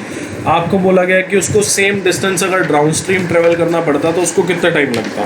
देखो ये वाला क्वेश्चन भी ना हम रेशो से सॉल्व करेंगे, मज़ा आ जाएगा आपको ये क्वेश्चन करके। जब आपको क्वेश्चन ये रेशो से सॉल्व करने का मिलेगा ना, रेशो जो है ईजीएस्ट मेथड होता है किसी क्वेश्चन को सॉल्व करने का, ठीक है। चलिए सॉल्व करते हैं। तो आपने देखा कि रवि जो है वो तैर सकता है स्टिल वाटर में, मतलब x की आपको वैल्यू दी है। हम किसी भी बंदे की या किसी भी बोट की जब स्पीड को स्टिल वाटर में लिखते हैं तो हम x की वैल्यू से डिनोट करते हैं, और y से हम स्पीड ऑफ स्ट्रीम या स्पीड ऑफ रिवर जो है वेलोसिटी ऑफ रिवर हम उससे डिफाइन करते हैं। तो आपने देखा स्पीड ऑफ डाउन स्ट्रीम कितना आ गया, आपको पता है x + y कितना होता है 16 किलोमीटर पर आवर, और स्पीड ऑफ अपस्ट्रीम क्या होता है, दोनों का डिफरेंस। तो स्पीड ऑफ अपस्ट्रीम कितना होगा x - y यानी कि 12 किलोमीटर पर आवर। तो आपने क्या किया, आपने डाउन स्ट्रीम और अपस्ट्रीम के स्पीड का रेशो लिख लिया। आपने देखा स्पीड ऑफ अपस्ट्रीम कितना 16, स्पीड ऑफ डाउन स्ट्रीम कितना 12, तो रेशो कितना आ गया स्पीड का 4:3। तो स्पीड का जो रेशो होता है वो इन्वर्सली प्रोपोर्शनल टू टाइम होता है, मतलब टाइम का जो रेशो होगा वो इन्वर्सली प्रोपोर्शनल स्पीड हो जाएगा, तो टाइम का जो रेशो होगा वो इसका उल्टा हो जाएगा, यानी कि 1/s। तो आपने देखा डाउन स्ट्रीम जाने में 3 टाइम लगेगा और अपस्ट्रीम आने में 4 टाइम लगेगा, मतलब डाउन स्ट्रीम और अपस्ट्रीम जाने में टाइम का जो रेशो होगा वो कितना होगा 3:4। आपको बोला है क्या कि रवि जो है डाउन स्ट्रीम जाने में, डाउन स्ट्रीम डिस्टेंस ट्रेवल करने में 3 घंटे लेता है। डाउन स्ट्रीम के टाइम का रेशो कितना आ गया होगा 4, 4 की वैल्यू कितनी 3 घंटे, तो 1 की वैल्यू कितनी आ जाएगी, आ गया 3/4। आपको बताना है डाउन स्ट्रीम में कितना टाइम लगा, यानी कि 3 की वैल्यू आपको बतानी है। 1 की वैल्यू 3/4, तो 3 की वैल्यू कितनी हो जाएगी 9/4। 9/4 होता कितना 2 घंटे, और 1/4 घंटे। 1/4 घंटे को अगर आप मिनट में चेंज करोगे तो 1/4 × 60 कितना हो जाएगा 15, तो 2 घंटे 15 मिनट जो है वो आपका करेक्ट आंसर होगा। 2 घंटे 15 मिनट पे वो डाउन स्ट्रीम डिस्टेंस ट्रेवल कर लेगा। आपको बोला है गीता जो है 10 मिनट में एक टॉय को असेंबल कर देती है, और सुधा जो है वो 15 मिनट में करती है सेम टॉय को असेंबल। तो आपने देखा क्या कि आपके पास टोटल टाइम दिया हुआ है किसका, गीता और सुधा का। तो आपने देखा टोटल वर्क निकाल लिया, 10 और 15 का एलसीएम कितना 30, और 1 मिनट वर्क, क्योंकि यूनिट जो है मिनट में है तो आपने 1 मिनट वर्क निकाल लिया गीता का। 30/10 कितना 3, 30/15 कितना 2। तो आपने देखा 1 मिनट में जो है गीता 3 खिलौने बना लेती है, नहीं 1 मिनट में जो है गीता 3 काम कर लेती है। आप ऐसे ही बोलेंगे दोबारा कि 1 मिनट में जो गीता 3 काम कर लेती है और सुधा जो है 2 काम कर लेती है 1 मिनट में। तो आपने देखा गीता और सुधा अगर साथ में मिलके काम करें तो टोटल काम कितना 30, ठीक है। तो गीता और सुधा साथ में मिलके अगर काम करें तो 6 मिनट में, ठीक है, मतलब एक टॉय को जो है असेंबल कर देंगी 6 मिनट में, ठीक है। आपको दिया गीता जो है एक टॉय को असेंबल करती है 10 मिनट में, सुधा जो है 15 मिनट में। तो सबसे पहले हमने काम क्या किया, हमने देखा कि गीता और सुधा साथ में मिलके एक टॉय को कितने टाइम में असेंबल कर लेंगे। तो आपने देखा कितने टाइम में कर लेंगे 6 मिनट में। ये तो हम अभी तक करते ही आए हैं।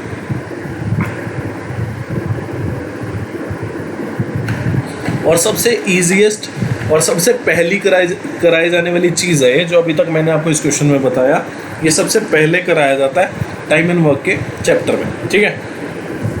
तो आपने देखा एक टॉय को गीता और सुधा जो है 6 मिनट में असेंबल कर देते हैं। आपको बताना है कि अगर वो साथ में मिलके काम करें, जो कि हमने पहले ही निकाल लिया कि अगर वो साथ में मिलके काम करती है तो एक टॉय को 6 मिनट में असेंबल कर देंगी। आपको बोला अगर वो साथ में मिलके काम करें तो कितना टाइम उनको लगेगा 60 टॉयज़ को असेंबल करने में। आपने देखा 6 मिनट, तो इसको आर में चेंज कर लो, 6/60 हो गया। एक टॉय को असेंबल करने में उनको 6/10 यानी कि 6/60 यानी कि 1/10 घंटे लगते हैं एक टॉय को असेंबल करने में। तो 60 टॉय को असेंबल करने में उनको कितना टाइम लगेगा 60 × 1/10 आर, तो 60 × 1/10 कितना हो गया 6, मतलब उनको 60 टॉयज़ को असेंबल करने में 6 घंटे लगेंगे, ठीक है। अब ये वाला क्वेश्चन है, आपने देखा ये जो है ना कुछ ऐसा लिखा हुआ है कि x + y + z, अगर मैं x की वैल्यू 2a मान लूँ, y की वैल्यू अगर मैं -b मान लूँ, z की वैल्यू मैं -3c मान लूँ, तो ये कुछ ऐसा ही लिखा हुआ है कि x + y + z। और ये क्या लिखा हुआ है x², b² क्या लिखा हुआ है y², 9c² क्या लिखा हुआ है z² माइनस। अब आपने देखा कि 2a को अगर मैं माइनस बी से मल्टीप्लाई करूँ, अगर 2a को मैं माइनस बी से मल्टीप्लाई करूँ, तो आप देख सकते हो कि यहाँ पे ये लिखा हुआ है कि -2a इंटू माइनस बी, तभी जाके इन दो को मल्टीप्लाई अगर मैं करूँगा इन सबको तो ये कितना हो जाएगा +2ab। तो आप बोल सकते हो कि -xy। सेम इसी तरह ये जो चीज़ लिखी है, ये क्या लिखा है, 2a into -3c minus of, ठीक है, माइनस ऑफ -2a -3c। तो आपने देखा जब मैं इसको सॉल्व करूँगा तो ये कितना हो जाएगा +6ac। तो आपने देखा माइनस आपने उतारा तो ये कितना 2a कितना x, 3c -3c कितना z, तो -xy -xz और माइनस कितना हो जाएगा yz, ठीक है। तो ये ऐसा कुछ लिखा हुआ है। और ये क्या लिखा है आपके पास, ये आपके पास लिखा है माइनस ऑफ -b और -3c, इन दोनों को मल्टीप्लाई किया प्लस साइन हो गया और आगे वाले साइन के साथ मिला के माइनस साइन हो गया, -3bc आ गया। तो ये कुछ ऐसा लिखा हुआ है कि x + y + z x² + y² + z² -xy -xz -yz। और इसकी वैल्यू आप सबको पता है क्या होती है, x³ + y³ + z³ -3xyz होती है इसकी वैल्यू, ठीक है। तो आपने देखा कि x की वैल्यू 2a रखा तो 2a का क्यूब कितना 8a³, y की वैल्यू -b रखा तो ये कितना हो जाएगा -b³, तो -b³ आएगा। ये दोनों ऑप्शन तो गलत हो गए, ये दोनों अभी भी सही है।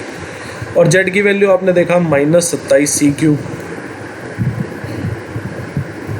ठीक है। और -3 into x into y into -z, तो माइनस माइनस प्लस फिर माइनस, तो माइनस ही आने वाला है, तो -18abc, तो डी जो है करेक्ट ऑप्शन होगा। अब सिंप्लीफिकेशन का एक क्वेश्चन मैं कर चुका, एक आप कर लेना। अब ये वाला क्वेश्चन है, आपको बोला है जोसेफ ने 2 वुलन जैकेट खरीदे 2100 और 3150 में, ठीक है। बाय सेलिंग द फर्स्ट मतलब जो 2100 में खरीदी उसको k% प्रॉफिट में बेचा, 100% इसकी खुद की वैल्यू होगी, k% प्रॉफिट में बेचा तो 100 + k% पे उसको बेचा होगा, या फिर cost price into 100 plus profit percentage by 100, ठीक है। और सेकंड को लॉस पे बेचा, तो लॉस का जो फॉर्मूला होता है वो क्या होता है, cost price into 100 minus loss percentage by 100। तो 3150 वाली जो जैकेट है उसका सेलिंग प्राइस ये आ गया, और 2100 रुपये में जो जैकेट खरीदी उसका सेलिंग प्राइस आपके पास ये आ गया। आपको बोला है he found that the selling price of both is the same, मतलब दोनों का जो सेलिंग प्राइस है वो सेम है, ये ऐसा पाया गया, ठीक है। तो आपने देखा इक्वल टू कर दो दोनों के सेलिंग प्राइस को, 100 से 100 गया, इस 0 से ये वाली 0 चली गई।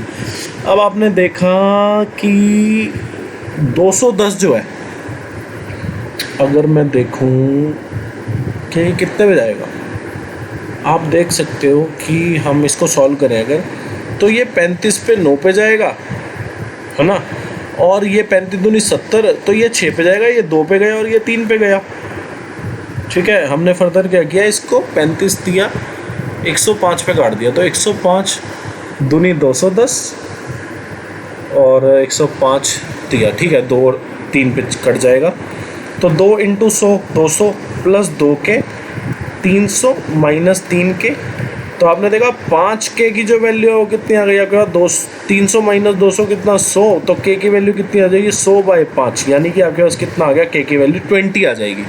तो what is the value of के की वैल्यू आपके पास कितनी आ जाएगी, 20 आ जाएगी। तो के की वैल्यू 20 यही आपसे पूछा था। अभी वाला क्वेश्चन है, आपको बोला है PQ और RS दो कॉर्ड है सर्कल की, जो कि अगर मैं इन दोनों कॉर्ड को प्रोड्यूस करूं तो ये A पे जाके मिलती हैं, और एक AT टेंजेंट है जो सर्कल को T पे जाके मिलता है, ठीक है। तो ये दिया है अभी तक आपको बोला है कि PA/SA का रेशो क्या होगा। देखो कुछ नहीं, क्वेश्चन में सिर्फ आपको कंफ्यूज करने के लिए बनाया है। आपको पता है कि जब भी दो कॉर्ड को आगे मैं एक्सटेंड कर दूं तो इसकी रिलेशन जो बनता है वो क्या बनता है कि PA × QA RA × SA। तो आपने देखा PA/SA, मतलब SA अगर यहाँ आ जाएगा तो क्या बचा, RA/QA। तो RA/QA कौन सा ऑप्शन है, ये वाला। कुछ भी कंफ्यूज होने की ज़रूरत नहीं है, AT जो टेंजेंट दिया कुछ नहीं दिया, बकवास दिया आपको, ठीक है। अब ये वाला क्वेश्चन है, देखो ये वाला क्वेश्चन हम पहले कर चुके हैं। आपने देखा कि आपको बोला है कि एक सम है, एक प्रिंसिपल है, उसको सिंपल इंटरेस्ट पे दिया गया, जो कि 2 साल बाद अमाउंट कितनी बन गई 9920। तो आपने देखा 2 साल बाद अमाउंट जो है वो इतनी बन गई। अब 2 साल बाद अमाउंट जो है वो क्या होगी, प्रिंसिपल होगा उसमें और सिंपल इंटरेस्ट ऑफ 2 ईयर्स होगा। ठीक है, आपको पता है सिंपल इंटरेस्ट क्या होता है, जो हर साल प्रिंसिपल पे ब्याज देता है, तो मतलब सेम ब्याज होता है। तो आपने देखा कि अमाउंट क्या होता है, प्रिंसिपल प्लस सिंपल इंटरेस्ट। तो अमाउंट का जो फॉर्मूला होता है वो क्या होता है आपके पास, प्रिंसिपल प्लस सिंपल इंटरेस्ट। और सिंपल इंटरेस्ट कितने साल का, 2 साल का, क्योंकि 2 साल बाद की बात हो रही है। फिर आपको बोल रहा है कि अमाउंट आफ्टर 5 ईयर जो हो रहा है वो कितना हो रहा है, 12,800। तो अमाउंट अगर 5 ईयर बाद, मतलब प्रिंसिपल है इसमें अमाउंट में, और सिंपल इंटरेस्ट 5 साल का है। ठीक है, मतलब अमाउंट जो है 5 साल बाद कितनी होगी, आपको पता है अमाउंट होता क्या, प्रिंसिपल प्लस सिंपल इंटरेस्ट। अब सिंपल इंटरेस्ट कितने साल का, 5 साल का। तो आपने देखा इस इक्वेशन को आपने 2 माना, इस इक्वेशन को 1 माना, तो आपने 2 में से जब 1 घटाया तो आपने देखा प्रिंसिपल से प्रिंसिपल गया। और सिंपल इंटरेस्ट आपको पता है हर साल सेम होता है, क्योंकि सिर्फ वो प्रिंसिपल पे ही लगाया जाता है। कंपाउंड इंटरेस्ट जो है हर साल अलग होता है। 12,800 में से 9920 गए। तो आपने देखा कि सिंपल इंटरेस्ट अगर 5 साल में से मैं सिंपल इंटरेस्ट 2 साल का माइनस कर दूं तो सिंपल इंटरेस्ट कितने साल का आ जाएगा, 3 साल। 3 साल का जो सिंपल इंटरेस्ट है वो कितना हो जाएगा आपके पास, आपने देखा वो हो जाएगा कितना, 2880। तो 1 साल का जो सिंपल इंटरेस्ट है वो आपके पास कितना आ गया, 2880 बाय 3, जो कि आपके पास कितना हो जाएगा, 960। आपको बोला रेट ऑफ इंटरेस्ट बताओ। ठीक है, तो उसके लिए आपको क्या करना पड़ेगा, सबसे पहले प्रिंसिपल निकालना पड़ेगा। तो आपने देखा प्रिंसिपल की जो वैल्यू है किसके इक्वल है, principal plus simple interest of 2 साल। 1 साल का सिंपल इंटरेस्ट 960, तो 2 साल का कितना हो जाएगा, 1920। 9920 आ गया। तो प्रिंसिपल जो है वो कितना आ गया, 9920 में से 1920 अगर आप घटाओगे तो आप पाओगे कि आपके पास 8000 जो है प्रिंसिपल आ जाएगा। 8000 प्रिंसिपल है। 1 साल का सिंपल इंटरेस्ट जो है वो कितना है, 960। Simple interest equal to principal, rate कितना निकालना है, टाइम जो है 1 साल का सिंपल इंटरेस्ट आपने लिखा है, 2200 हो गया आपके पास। तो आपने देखा ये गया और ये जो है इसको इतने में काटेगा, तो रेट जो है वो 96/8 यानी कि 12% जो है आपके पास रेट आ जाएगा। अब ये वाला क्वेश्चन है, देखो ये क्वेश्चन हम परसेंटेज के चैप्टर में बहुत अच्छे से कर चुके हैं। आपको पता है, देखो बहुत शॉर्टेस्ट ट्रिक बताता हूँ मैं आपको, बहुत शॉर्टेस्ट तरीका बताता हूँ इस क्वेश्चन को सॉल्व करने का। आपने देखा कि शुगर के प्राइस में जो है वो 20% का रिडक्शन हुआ। आपने रिडक्शन जो है वो लेफ्ट हैंड साइड में लिख ली। राइट हैंड साइड में आपने क्या लिखा कि अब 960 रुपये में कितने किलो शुगर फालतू आ रही है। तो आपने देखा कि 6 किलो शुगर जो है वो फालतू आ रही है। आपने देखा प्राइस में रिडक्शन कितना हुआ, 20% आपने लेफ्ट हैंड साइड में लिख लिया। और अब उतने ही पैसों में यानी कि 960 रुपये में अब क्या हो रहा है कि 6 किलो शुगर फालतू आ रही है। तो 6 किलो जो शुगर फालतू आ रही है आपने उसको राइट हैंड साइड में लिख लिया। तो आपने देखा 20% की वैल्यू आपका कितनी होगी, 6 किलो। अब 20% की वैल्यू से आप 100% की वैल्यू बना लो। तो कैसे बनाओगे आप, 5 से मल्टीप्लाई करके, मतलब यहाँ पे चाहे आपका 33% होता, चाहे यहाँ पे 44% होता, कुछ भी होता, आपने सबसे पहले क्या करना है, 100% वैल्यू बनानी है। तो 20% में 100% अगर वैल्यू बनानी है तो क्या मल्टीप्लाई करना पड़ेगा, 20% में 5 कर दिया। तो 5 इधर मल्टीप्लाई, तो 5 यहाँ भी कर दो, तो 6 पंजे कितना हो गया, 30। मतलब 100% प्राइस अगर रिड्यूस होता तो 30 किलो शुगर खरीदी जाती 960 रुपये में, ऐसा बोल सकते हैं। ठीक है, या फिर आप सिंपल ये बोलो कि 20% की वैल्यू 6 किलो हो गई तो 100% की वैल्यू कितनी हो गई, 30 किलो। अब आपको रिड्यूस्ड रेट अगर निकालना है, अगर आपको रिड्यूस्ड रेट निकालना है तो आप क्या करो, 960 रुपये में 6 किलो शुगर ज़्यादा मिल रही है ना, तो आप 960 को यहाँ लिखो। 960 में 6 किलो शुगर फालतू मिल रहा है, तो 960 रुपये को आपने न्यूमरेटर में लिख लिया। डिनोमिनेटर में आप क्या लिखो, जो 100% के सामने वैल्यू लिखी है यानी कि 30। तो आपके पास आ गया ₹32। ये आपका रिड्यूस्ड प्राइस है। अगर आपको ओरिजिनल प्राइस निकालना है तो आप क्या लिखोगे, 960 जो आपको रुपीज़ दिए क्वेश्चन में, जो रुपीज़ में वैल्यू दी है 960 वो लिखना है। और 300 में 30 में से आपको 6 को घटाना है, मतलब 960/24 जो है ओरिजिनल प्राइस आ जाएगा आपके पास। तो ये वैल्यू जो है वो कितनी हो गई आपके पास, 40 हो जाएगी। ठीक है, तो ये जो है ओरिजिनल प्राइस है और ये जो है रिड्यूस्ड प्राइस है। आपसे पूछा था रिड्यूस, तो आपका आंसर जो है 32 आ जाएगा। अब ये वाला क्वेश्चन है, आपने देखा कि B-C, अगर आप इस इक्वेशन से देखो तो B-C क्या लिखा है, -A। फिर आपने देखा C-A, अगर मैं देखूँ तो ये कितना लिखा है, B। और फिर मैं देखूं कि a प्लस बी, ये क्या लिखा है आपके पास c, तो आपने देखा इस इक्वेशन में आप पुट कर दो तो आपने देखा b माइनस सी की वैल्यू कितनी, माइनस ए का स्क्वायर बाई 4bc इंटू, ये मल्टीप्लिकेशन में है, ठीक है, और c माइनस ए कितना, b का स्क्वायर, a प्लस बी कितना, c का स्क्वायर। तो आपने देखा ऊपर जो है वो क्या हो गया, a square B square C square, नीचे जो है 4 चौक 16 चौक 64, और a भी 2 बार, b भी 2 बार, c भी 2 बार, तो a square B square C square आ गया आपके पास। तो -1/64 जो है वो आपका करेक्ट आंसर है। -1/64 तो ऑप्शन में ही नहीं है। Let me check it once. ओ यहाँ पे हल्का सा चेंज करेंगे। -a का जो स्क्वायर होगा वो खाली a स्क्वायर होगा, ठीक है, तो थोड़ी सी भूल हुई है, 1/64 ही आएगा आपका आंसर। तो आपने देखा कि ये cos थीटा -1, तो आप इसको बोल सकते हो कि ये minus of 1 minus cos theta, 1 plus cos theta, a plus b, a minus b, तो ये क्या लिखा है, a स्क्वायर यानी 1 का स्क्वायर माइनस बी स्क्वायर, तो 1 माइनस cos स्क्वायर थीटा कितना हो जाएगा, साइन स्क्वायर थीटा। मतलब ये जो चीज़ है ये आपके पास क्या आ गई, माइनस साइन स्क्वायर थीटा, और यहाँ पे कितना है, कोसेक स्क्वायर थीटा। ये क्या होता है, 1/साइन square theta, sine square theta से साइन स्क्वायर थीटा कैंसिल, बचा कितना 1, k की वैल्यू कितनी आ गई, -1। अब ये वाला क्वेश्चन है, देखो डैम इम्पॉर्टेंट, बहुत अच्छा दिमाग लड़ाने वाला क्वेश्चन है ये। आपको बोला है कि ABC एक ट्राइंगल है, ठीक है, और D और E और F जो है वो परपेंडिकुलर के फीट हैं अगर आप वर्टिसेस ABC से मिलाओ। तो आपने देखा D और ये आ गया E और ये आपके पास क्या आ गया, F आ गया, ठीक है। और आपने देखा यहाँ पे पहले तो क्या आपने यहाँ पे एक चीज़ देखी कि आपने एक ट्रायंगल बना लिया ABC, और D जो है वो A से परपेंडिकुलर डाले तो उसका फीट है, B से परपेंडिकुलर डाले तो E का फीट है, E जो है फीट है, और F जो है फीट है अगर C से, ठीक है, यहाँ तक ठीक है। तो आपने देखा ये भी 90 क्योंकि परपेंडिकुलर है, BE परपेंडिकुलर है, ये भी 90, ये भी 90 और ये भी 90, ठीक है। अब आपको एक चीज़ यहाँ पे पता लग गई क्या, कि BC जो है वो, अगर मैं सर्कल एक ड्रॉ कर लूँ, अभी इससे पहले जब तक मैंने ट्रायंगल ड्रॉ किया ना, आप सर्कल ना माने, मैंने एक चीज़ देखी क्या, कि BC को क्या पता मैं एक डायमीटर मान सकता हूँ, मतलब क्या मैं एक डायमीटर मान सकता हूँ कि अगर मैं सर्कल ड्रॉ कर दूँ जिसमें BFEC जो वर्टिसेस हैं वो इंक्लूड हो जाए और BC एक डायमीटर बन जाए, तो क्या मैं ऐसा कुछ कर सकता हूँ। आपने देखा यार BC अगर मैं डायमीटर मानूँ, डायमीटर की प्रॉपर्टी क्या होती है कि सरकमफ्रांस के कोई भी पॉइंट के साथ 90 डिग्री एंगल बनाती है।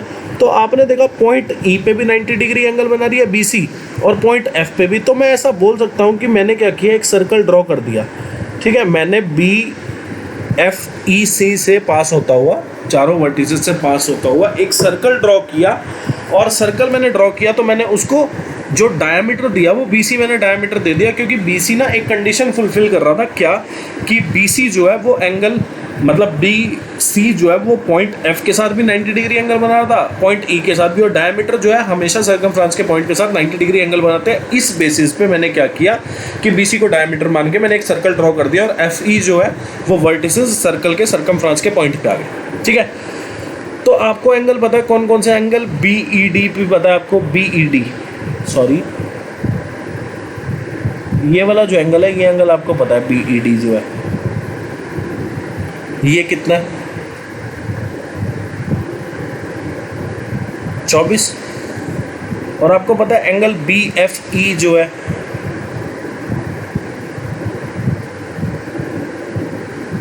एक सेकेंड, BED जो है वो कितना है, 24, और एंगल BFD यानी कि ये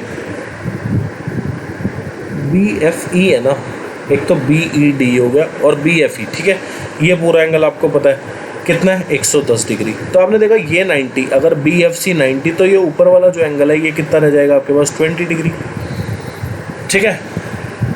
फिर आपने देखा एक चीज़ क्या, कि आपने मान लिया EC एक कॉर्ड है, EC एक कॉर्ड है, कॉर्ड अगर सरकमफ्रांस के किसी भी पॉइंट पे एंगल बनाएगी तो सेम एंगल बनाएगी, मतलब EC कॉर्ड है, जो एंगल F पे बनाया उसने वही एंगल B पे बनाएगी वो, तो ये भी 20 डिग्री हो गया।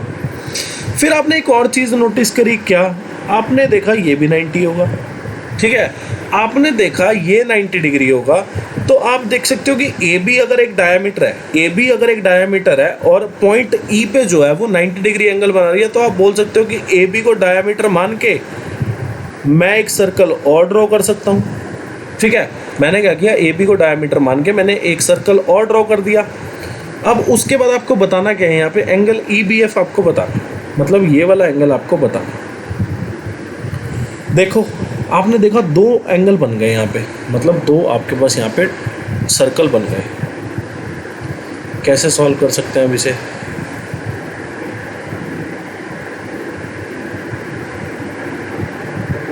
ये कुछ ऐसा सर्कल है, ठीक है।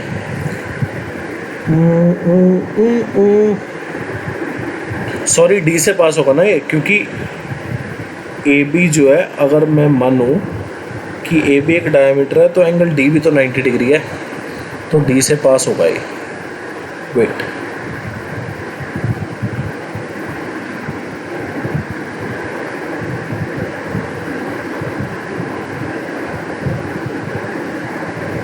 ठीक है, ऐसा कुछ बनेगा ये।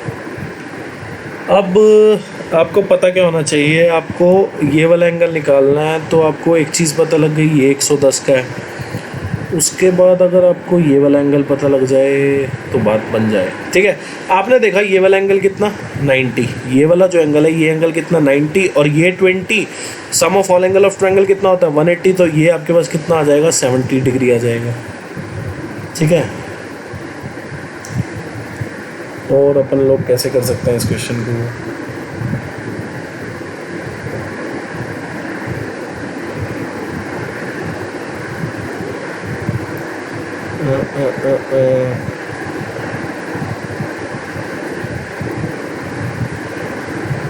देखो कैसे होगा।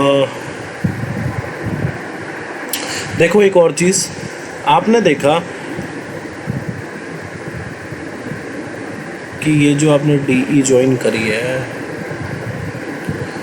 दोबारा सर्कल बनाना पड़ेगा, सर्कल जो है बेकार बन रहा है।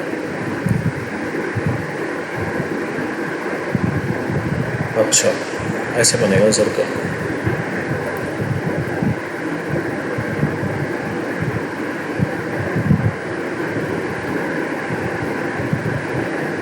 ये थोड़ा मेरा प्रॉपर नहीं बन पा रहा, तो ऐसा सर्कल बनेगा।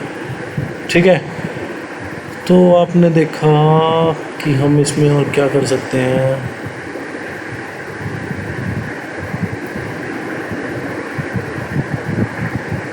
आप क्या करो, आपने ये देखा, ये देखो, आपने देखा कि एंगल ए ई डी जो है, एंगल ए ई डी है, ये कितना 90 + 24 कितना हो गया 114 डिग्री हो गया एंगल ए ई डी।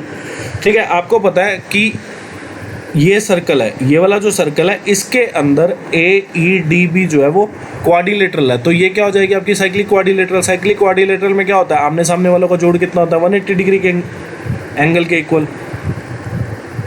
तो आपने देखा एंगल ए डी अगर 114 है, तो एंगल ए बी डी कितना हो जाएगा आपके पास 66। मतलब ये जो पूरा एंगल है, एंगल ए बी डी, ये जो पूरा एंगल है कितना हो जाएगा 66। 20 ये वाला एंगल होगा, तो ऊपर वाला कितना बचेगा आपके पास 46 डिग्री एंगल बचेगा। Finally the question is completed. ठीक है, तो एक बार वीडियो को रिवाइज करके देख लेना, आपको समझ आ जाएगा जो भी मैंने कराया। ठीक है, अब ये वाला क्वेश्चन है, आपको बोला average weight of 3 persons A B और सी कितना है।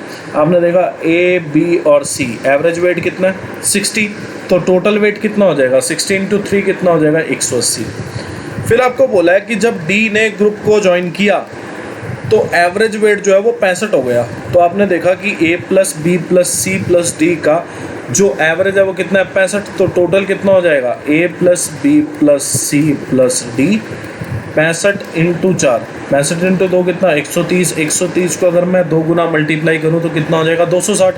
अब आपने देखा कि ए बी सी डी इन चारों का जोड़ जो है वजन का वो कितना है 260, जिसमें से ए बी सी का वजन का वेट कितना है, मतलब ए बी सी के वजन का जोड़ कितना है 180। तो डी की जो वैल्यू है वो कितनी हो जाएगी 260 में से 180 गए तो कितना आ जाएगा 80 किलो। डी का वजन कितना आ गया 80 किलो। अब आपको बोला है कि व्हेन अनदर पर्सन ई, जिनका वेट जो है वो 3 किलो कम है वेट ऑफ डी। ठीक है, मतलब एक पर्सन है ई जिसका 3 किलो वेट कम है डी से, उसने ए को रिप्लेस कर दिया, तो अब बचा क्या, बी सी डी बचा खाली, क्योंकि ए तो चला गया और ए की जगह क्या आ गया ई। अब इसका जो एवरेज है वो आपको कितना दिया हुआ है 67, तो टोटल कितना हो जाएगा 67 इंटू 4। और आपने देखा A plus B plus C plus D का जो एवरेज था वो कितना था 65 इंटू 4। तो आपने देखा ये इक्वेशन सेकंड, ये इक्वेशन फर्स्ट, तो सेकंड इक्वेशन में से अगर फर्स्ट इक्वेशन में घटा दूँ तो आपने देखा बी सी डी तीनों चले गए, बचा क्या लेफ्ट हैंड साइड ए में से ए को निकाल दो ई में से, मतलब ई माइनस ए, और यहाँ पे कितना बचा 67 में से 65 गया। अगर मैं 4 कॉमन ले लूँ तो आपने देखा 67 में से 65 गया तो कितना आया 2 इंटू 4 कितना 8। और ई का वजन कितना होगा, आपको बोला है कि ई का वजन जो है वो डी से 3 किलो कम है, तो 80 में से 3 गया कितना 77 हो जाएगा 8। तो ए की वैल्यू जो है कितनी आ जाएगी, आपको ए का वजन पूछा तो 77 में से 8 गया तो आपके पास 69 किलो आ जाएगा। ये क्वेश्चन बहुत बार मैं आपको करा चुका हूँ और बहुत बार ये क्वेश्चन आ चुका है। CHSL 19 में क्वेश्चन था और CGL में भी शायद ये आ चुका है, ठीक है। तो एक चीज़ का ध्यान देंगे कि ये क्वेश्चन है भी बहुत पुराना, ठीक है, तो रट लेना इसको अच्छे से, 69 किलो आ जाएगा।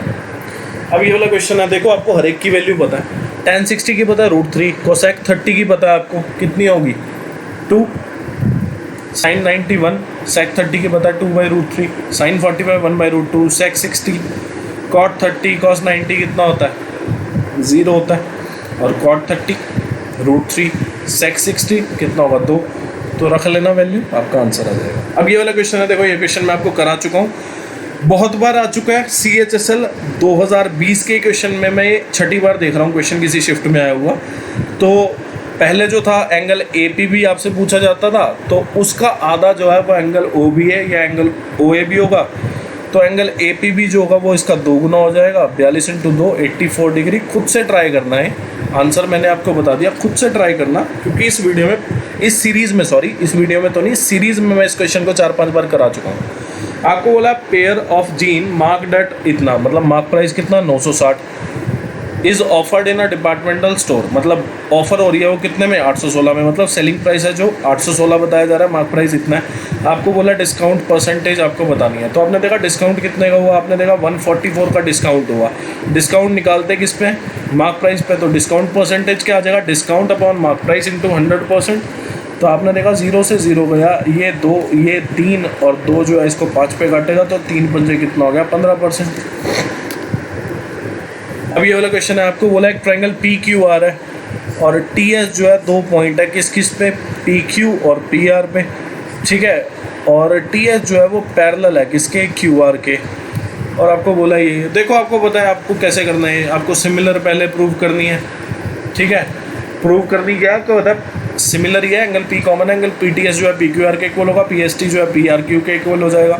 फिर आपको रेशो पता है कैसे निकालते हैं, PT/TQ, PS/PR, तो खुद से ही कर लेना, ये भी बहुत हो चुका है क्वेश्चन में, हद बार, ठीक है। तो आपको बोला है क्या, आपको बोला है कि C/A बताना। देखो आपको C/A निकालना जो है वो बाद में निकालना, पहले आप A/C निकालो। A/C कैसे निकालोगे, मैंने पहले भी बताया कि A/B इंटू B/C कर दो। A/B कितना 5/7, B/C कितना 8/15, तो आपने देखा 5 जो है 15 को कितने में काटेगा 3 पे, तो ये कितना हो गया 8/21। A/C की वैल्यू 8/21 हो गई, तो ये लिखा क्या है, ये आपके पास लिखा है 8C/5 है, तो 8/5 इंटू C/A। A/C की वैल्यू कितनी 8/21, तो C/A की इतनी हो जाएगी, तो 21/5 जो है करेक्ट आंसर।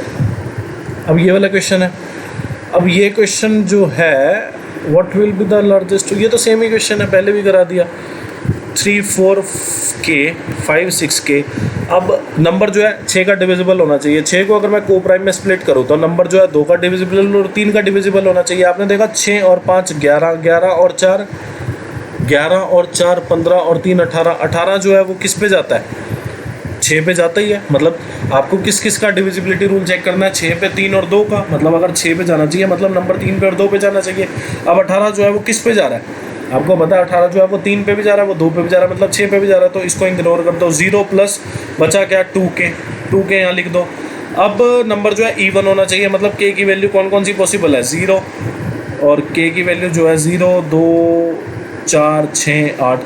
तो k की वैल्यू आपने 0 रखा तो यहाँ कितना आ गया 0। अब ये जो है जा रहा है 6 पे।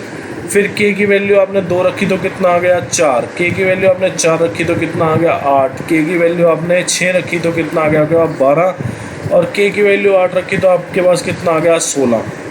हाँ हाँ, आपने देखा कि 0 जो है वो चला जाएगा, मतलब 18 प्लस 0 कितना हो गया 18। तो अगर मैं 3, 4, 0, 5, 6, 0 लिखूँगा तो ये जो है 6 पे जा रहा है। फिर 2 वैल्यू रखी तो कितना आ रहा है 4, 4 जो है 3 पे नहीं जाता। 4 वैल्यू रखी तो कितना आ रहा है 8, 8 भी जो है 3 पे नहीं जाता। 6 वैल्यू रखी तो कितना आ रहा है 12, 12 जो है जाता है किस पे 3 पे। तो आपने देखा 3, 4, 6, 5, 6, 6 नंबर हो जाएगा। फिर k की वैल्यू 8 रखी तो कितना आ रहा है आपके पास 16, 2k की वैल्यू 16, मतलब 16 जो है ना 3 पे जाता तो ना 6 पे जाएगा, या अगर 3 पे नहीं जाता 6 पे नहीं जाएगा, मतलब लार्जेस्ट वैल्यू जो k की पॉसिबल है वो 6 पॉसिबल है। अब ये वाला क्वेश्चन ठीक है, ये तो सिंपल ही हो गया। X cube minus y cube होता क्या है, एक्स माइनस वाई का होल स्क्वायर प्लस 3xy। तो एक्स माइनस वाई कितना 4, एक्स माइनस वाई का स्क्वायर 4 का स्क्वायर 16, 3 इंटू 3 16 और 9 25, 25 इंटू 4 कितना 100। अब ये वाला क्वेश्चन है, आपको बोला है राइट एंगल ट्रायंगल है ABC जो कि राइट एंगल है C पे। तो आपने बना लिया एक right angle triangle ABC, sorry AC भी बना लो क्योंकि राइट एंगल है C पे।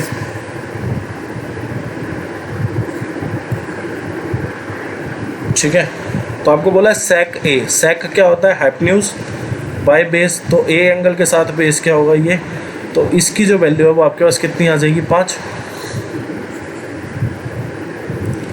A एंगल के हिसाब से बेस तो यही होगा। अब बेस की वैल्यू आपके पास 5 आ गई, 5 बार 13 का एक ट्रिपलेट होता है आपको पता है।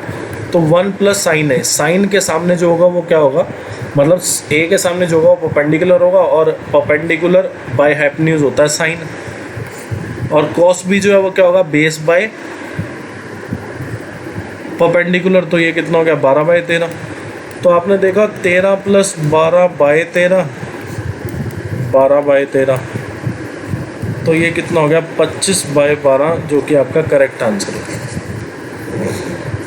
अब ये वाला क्वेश्चन आपको बोला रेक्टेंगुलर पार्क है जिसका डायमेंशन जो है वो 60 इंटू 40 है, मतलब ये जो है लेंथ आपकी 60 हो गई, ब्रेड्थ जो है वो आपकी कितनी हो गई 40। आपको बोला है 2 circular flower beds with radius इतना, कितनी 7 सेंटीमीटर की रेडियस के 2 सर्कुलर फ्लावर बेड है वो डेवलप किए गए। ठीक है, आपको रिमेनिंग पोर्शन ऑफ पार्क बताना है।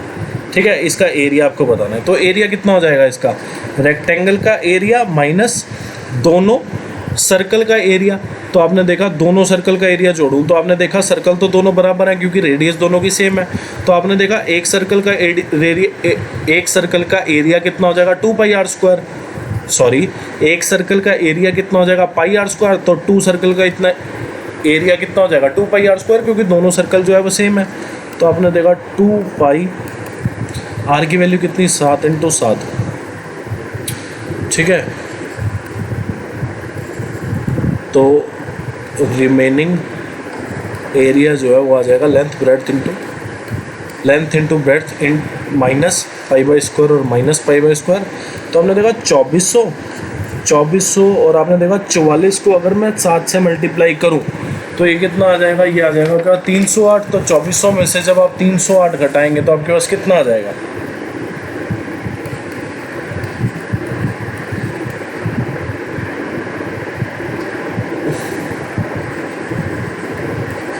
2092 मीटर स्क्वायर जो है आपका 2092 जो है वो करेक्ट आंसर होगा। आपको बोला total production of green tea कौन सी है, ये 2016 में 100 है, 2018 में 80 है।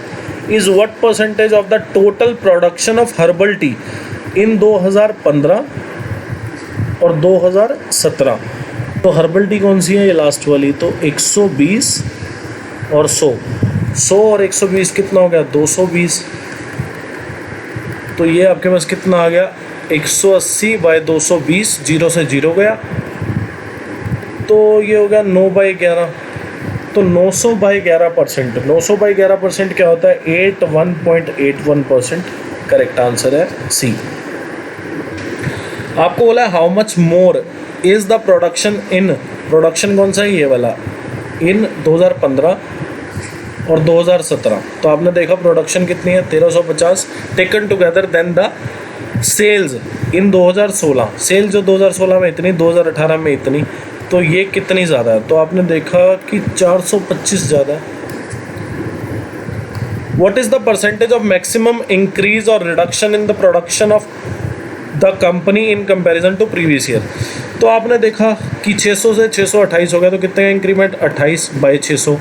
तो ये नियर अबाउट जो है वो आपके पास कुछ 4% के आसपास आएगा, 4.67%। तो आपको पहली बात तो सबसे ज़्यादा दिख रहा है कि सबसे ज़्यादा जो है ना ये रिड्यूस हुआ है, इंक्रीमेंट और रिडक्शन में सबसे ज़्यादा यही रिड्यूस हुआ है। ठीक है, बाकी आपने देखा कि कितना रिड्यूस हुआ? 250 कितने पे? 750 पे। ठीक है, इंटू 100%। तो आपने देखा है कितना हो गया? 1/3, 1/3 कितना होता है? 33.33%। तो 33.33% का रिडक्शन हुआ, तो सबसे ज़्यादा रिडक्शन यही हुआ है। बाकी चेक कर लेते हैं। 628 से 750 हो गया, तो कितने का इंक्रीमेंट? 122 का। कितने पे? 628 पे। तो ये जो है ये आपके पास आएगा 19.42%। फिर लास्ट में ये बचा 70, 500, 70 का इंक्रीमेंट कितने पे? 500 पे। तो ये तो 14% आ गया, मतलब कोई भी ऑप्शन सही नहीं है 33.33% रिडक्शन के अलावा। ठीक है, आपको बोला difference between the average production of flavour A in 2012, 13 and 14। तो आपने देखा 2012 में 50 और 75 और 45, 75 और 45 कितना? 120 में 50 जोड़ा कितना आ गया? 170/3। ये आ गया एवरेज प्रोडक्शन ऑफ फ्लेवर ए 2012, 13 और 14 में जो एवरेज प्रोडक्शन हुआ फ्लेवर ए का, वो कितना हुआ? 170/3। और आपको बोला है कि फ्लेवर सी का एवरेज प्रोडक्शन, फ्लेवर सी कौन सा? ये, इसका एवरेज प्रोडक्शन 2012, 13, 14, ये भी 2012, 13, 14 में ही है। तो 65 और ये कितना हो गया आपके पास? 80 और 70 कितना? 150, 150 में 65 जोड़ा तो कितना हो जाएगा? 215/3। तो इन दोनों का आपसे डिफरेंस पूछा है, तो 215/3 में 170/3 अगर मैं माइनस कर दूं तो आप देखो 45/3 जो कि 15 हो जाएगा। ठीक है ना, तो 15 लाख बोतल, ये लाख बोतल में है, तो 15 लाख बोतल जो है वो आपका करेक्ट होगा। 15 lakh bottles is the correct answer. तो इस वीडियो में इतना ही। वीडियो अच्छी लगी वीडियो को लाइक कर देना, चैनल को सब्सक्राइब कर देना, शेयर कर देना फ्रेंड रिलेटिव नो जो भी आपका तैयारी कर रहा हो, कमेंट कर देना अपने प्रीशियस रिव्यू और जो भी क्वेश्चन आपको HW में दिए फॉलो कर लेना। और इसके बाद 7 वीडियोज़ बची हैं, तो वो दब दबा दब अपलोड कर दी जाएंगी। Thanks for watching this video. आप लोग खुश रहें, तैयारी करते रहें। Thank you.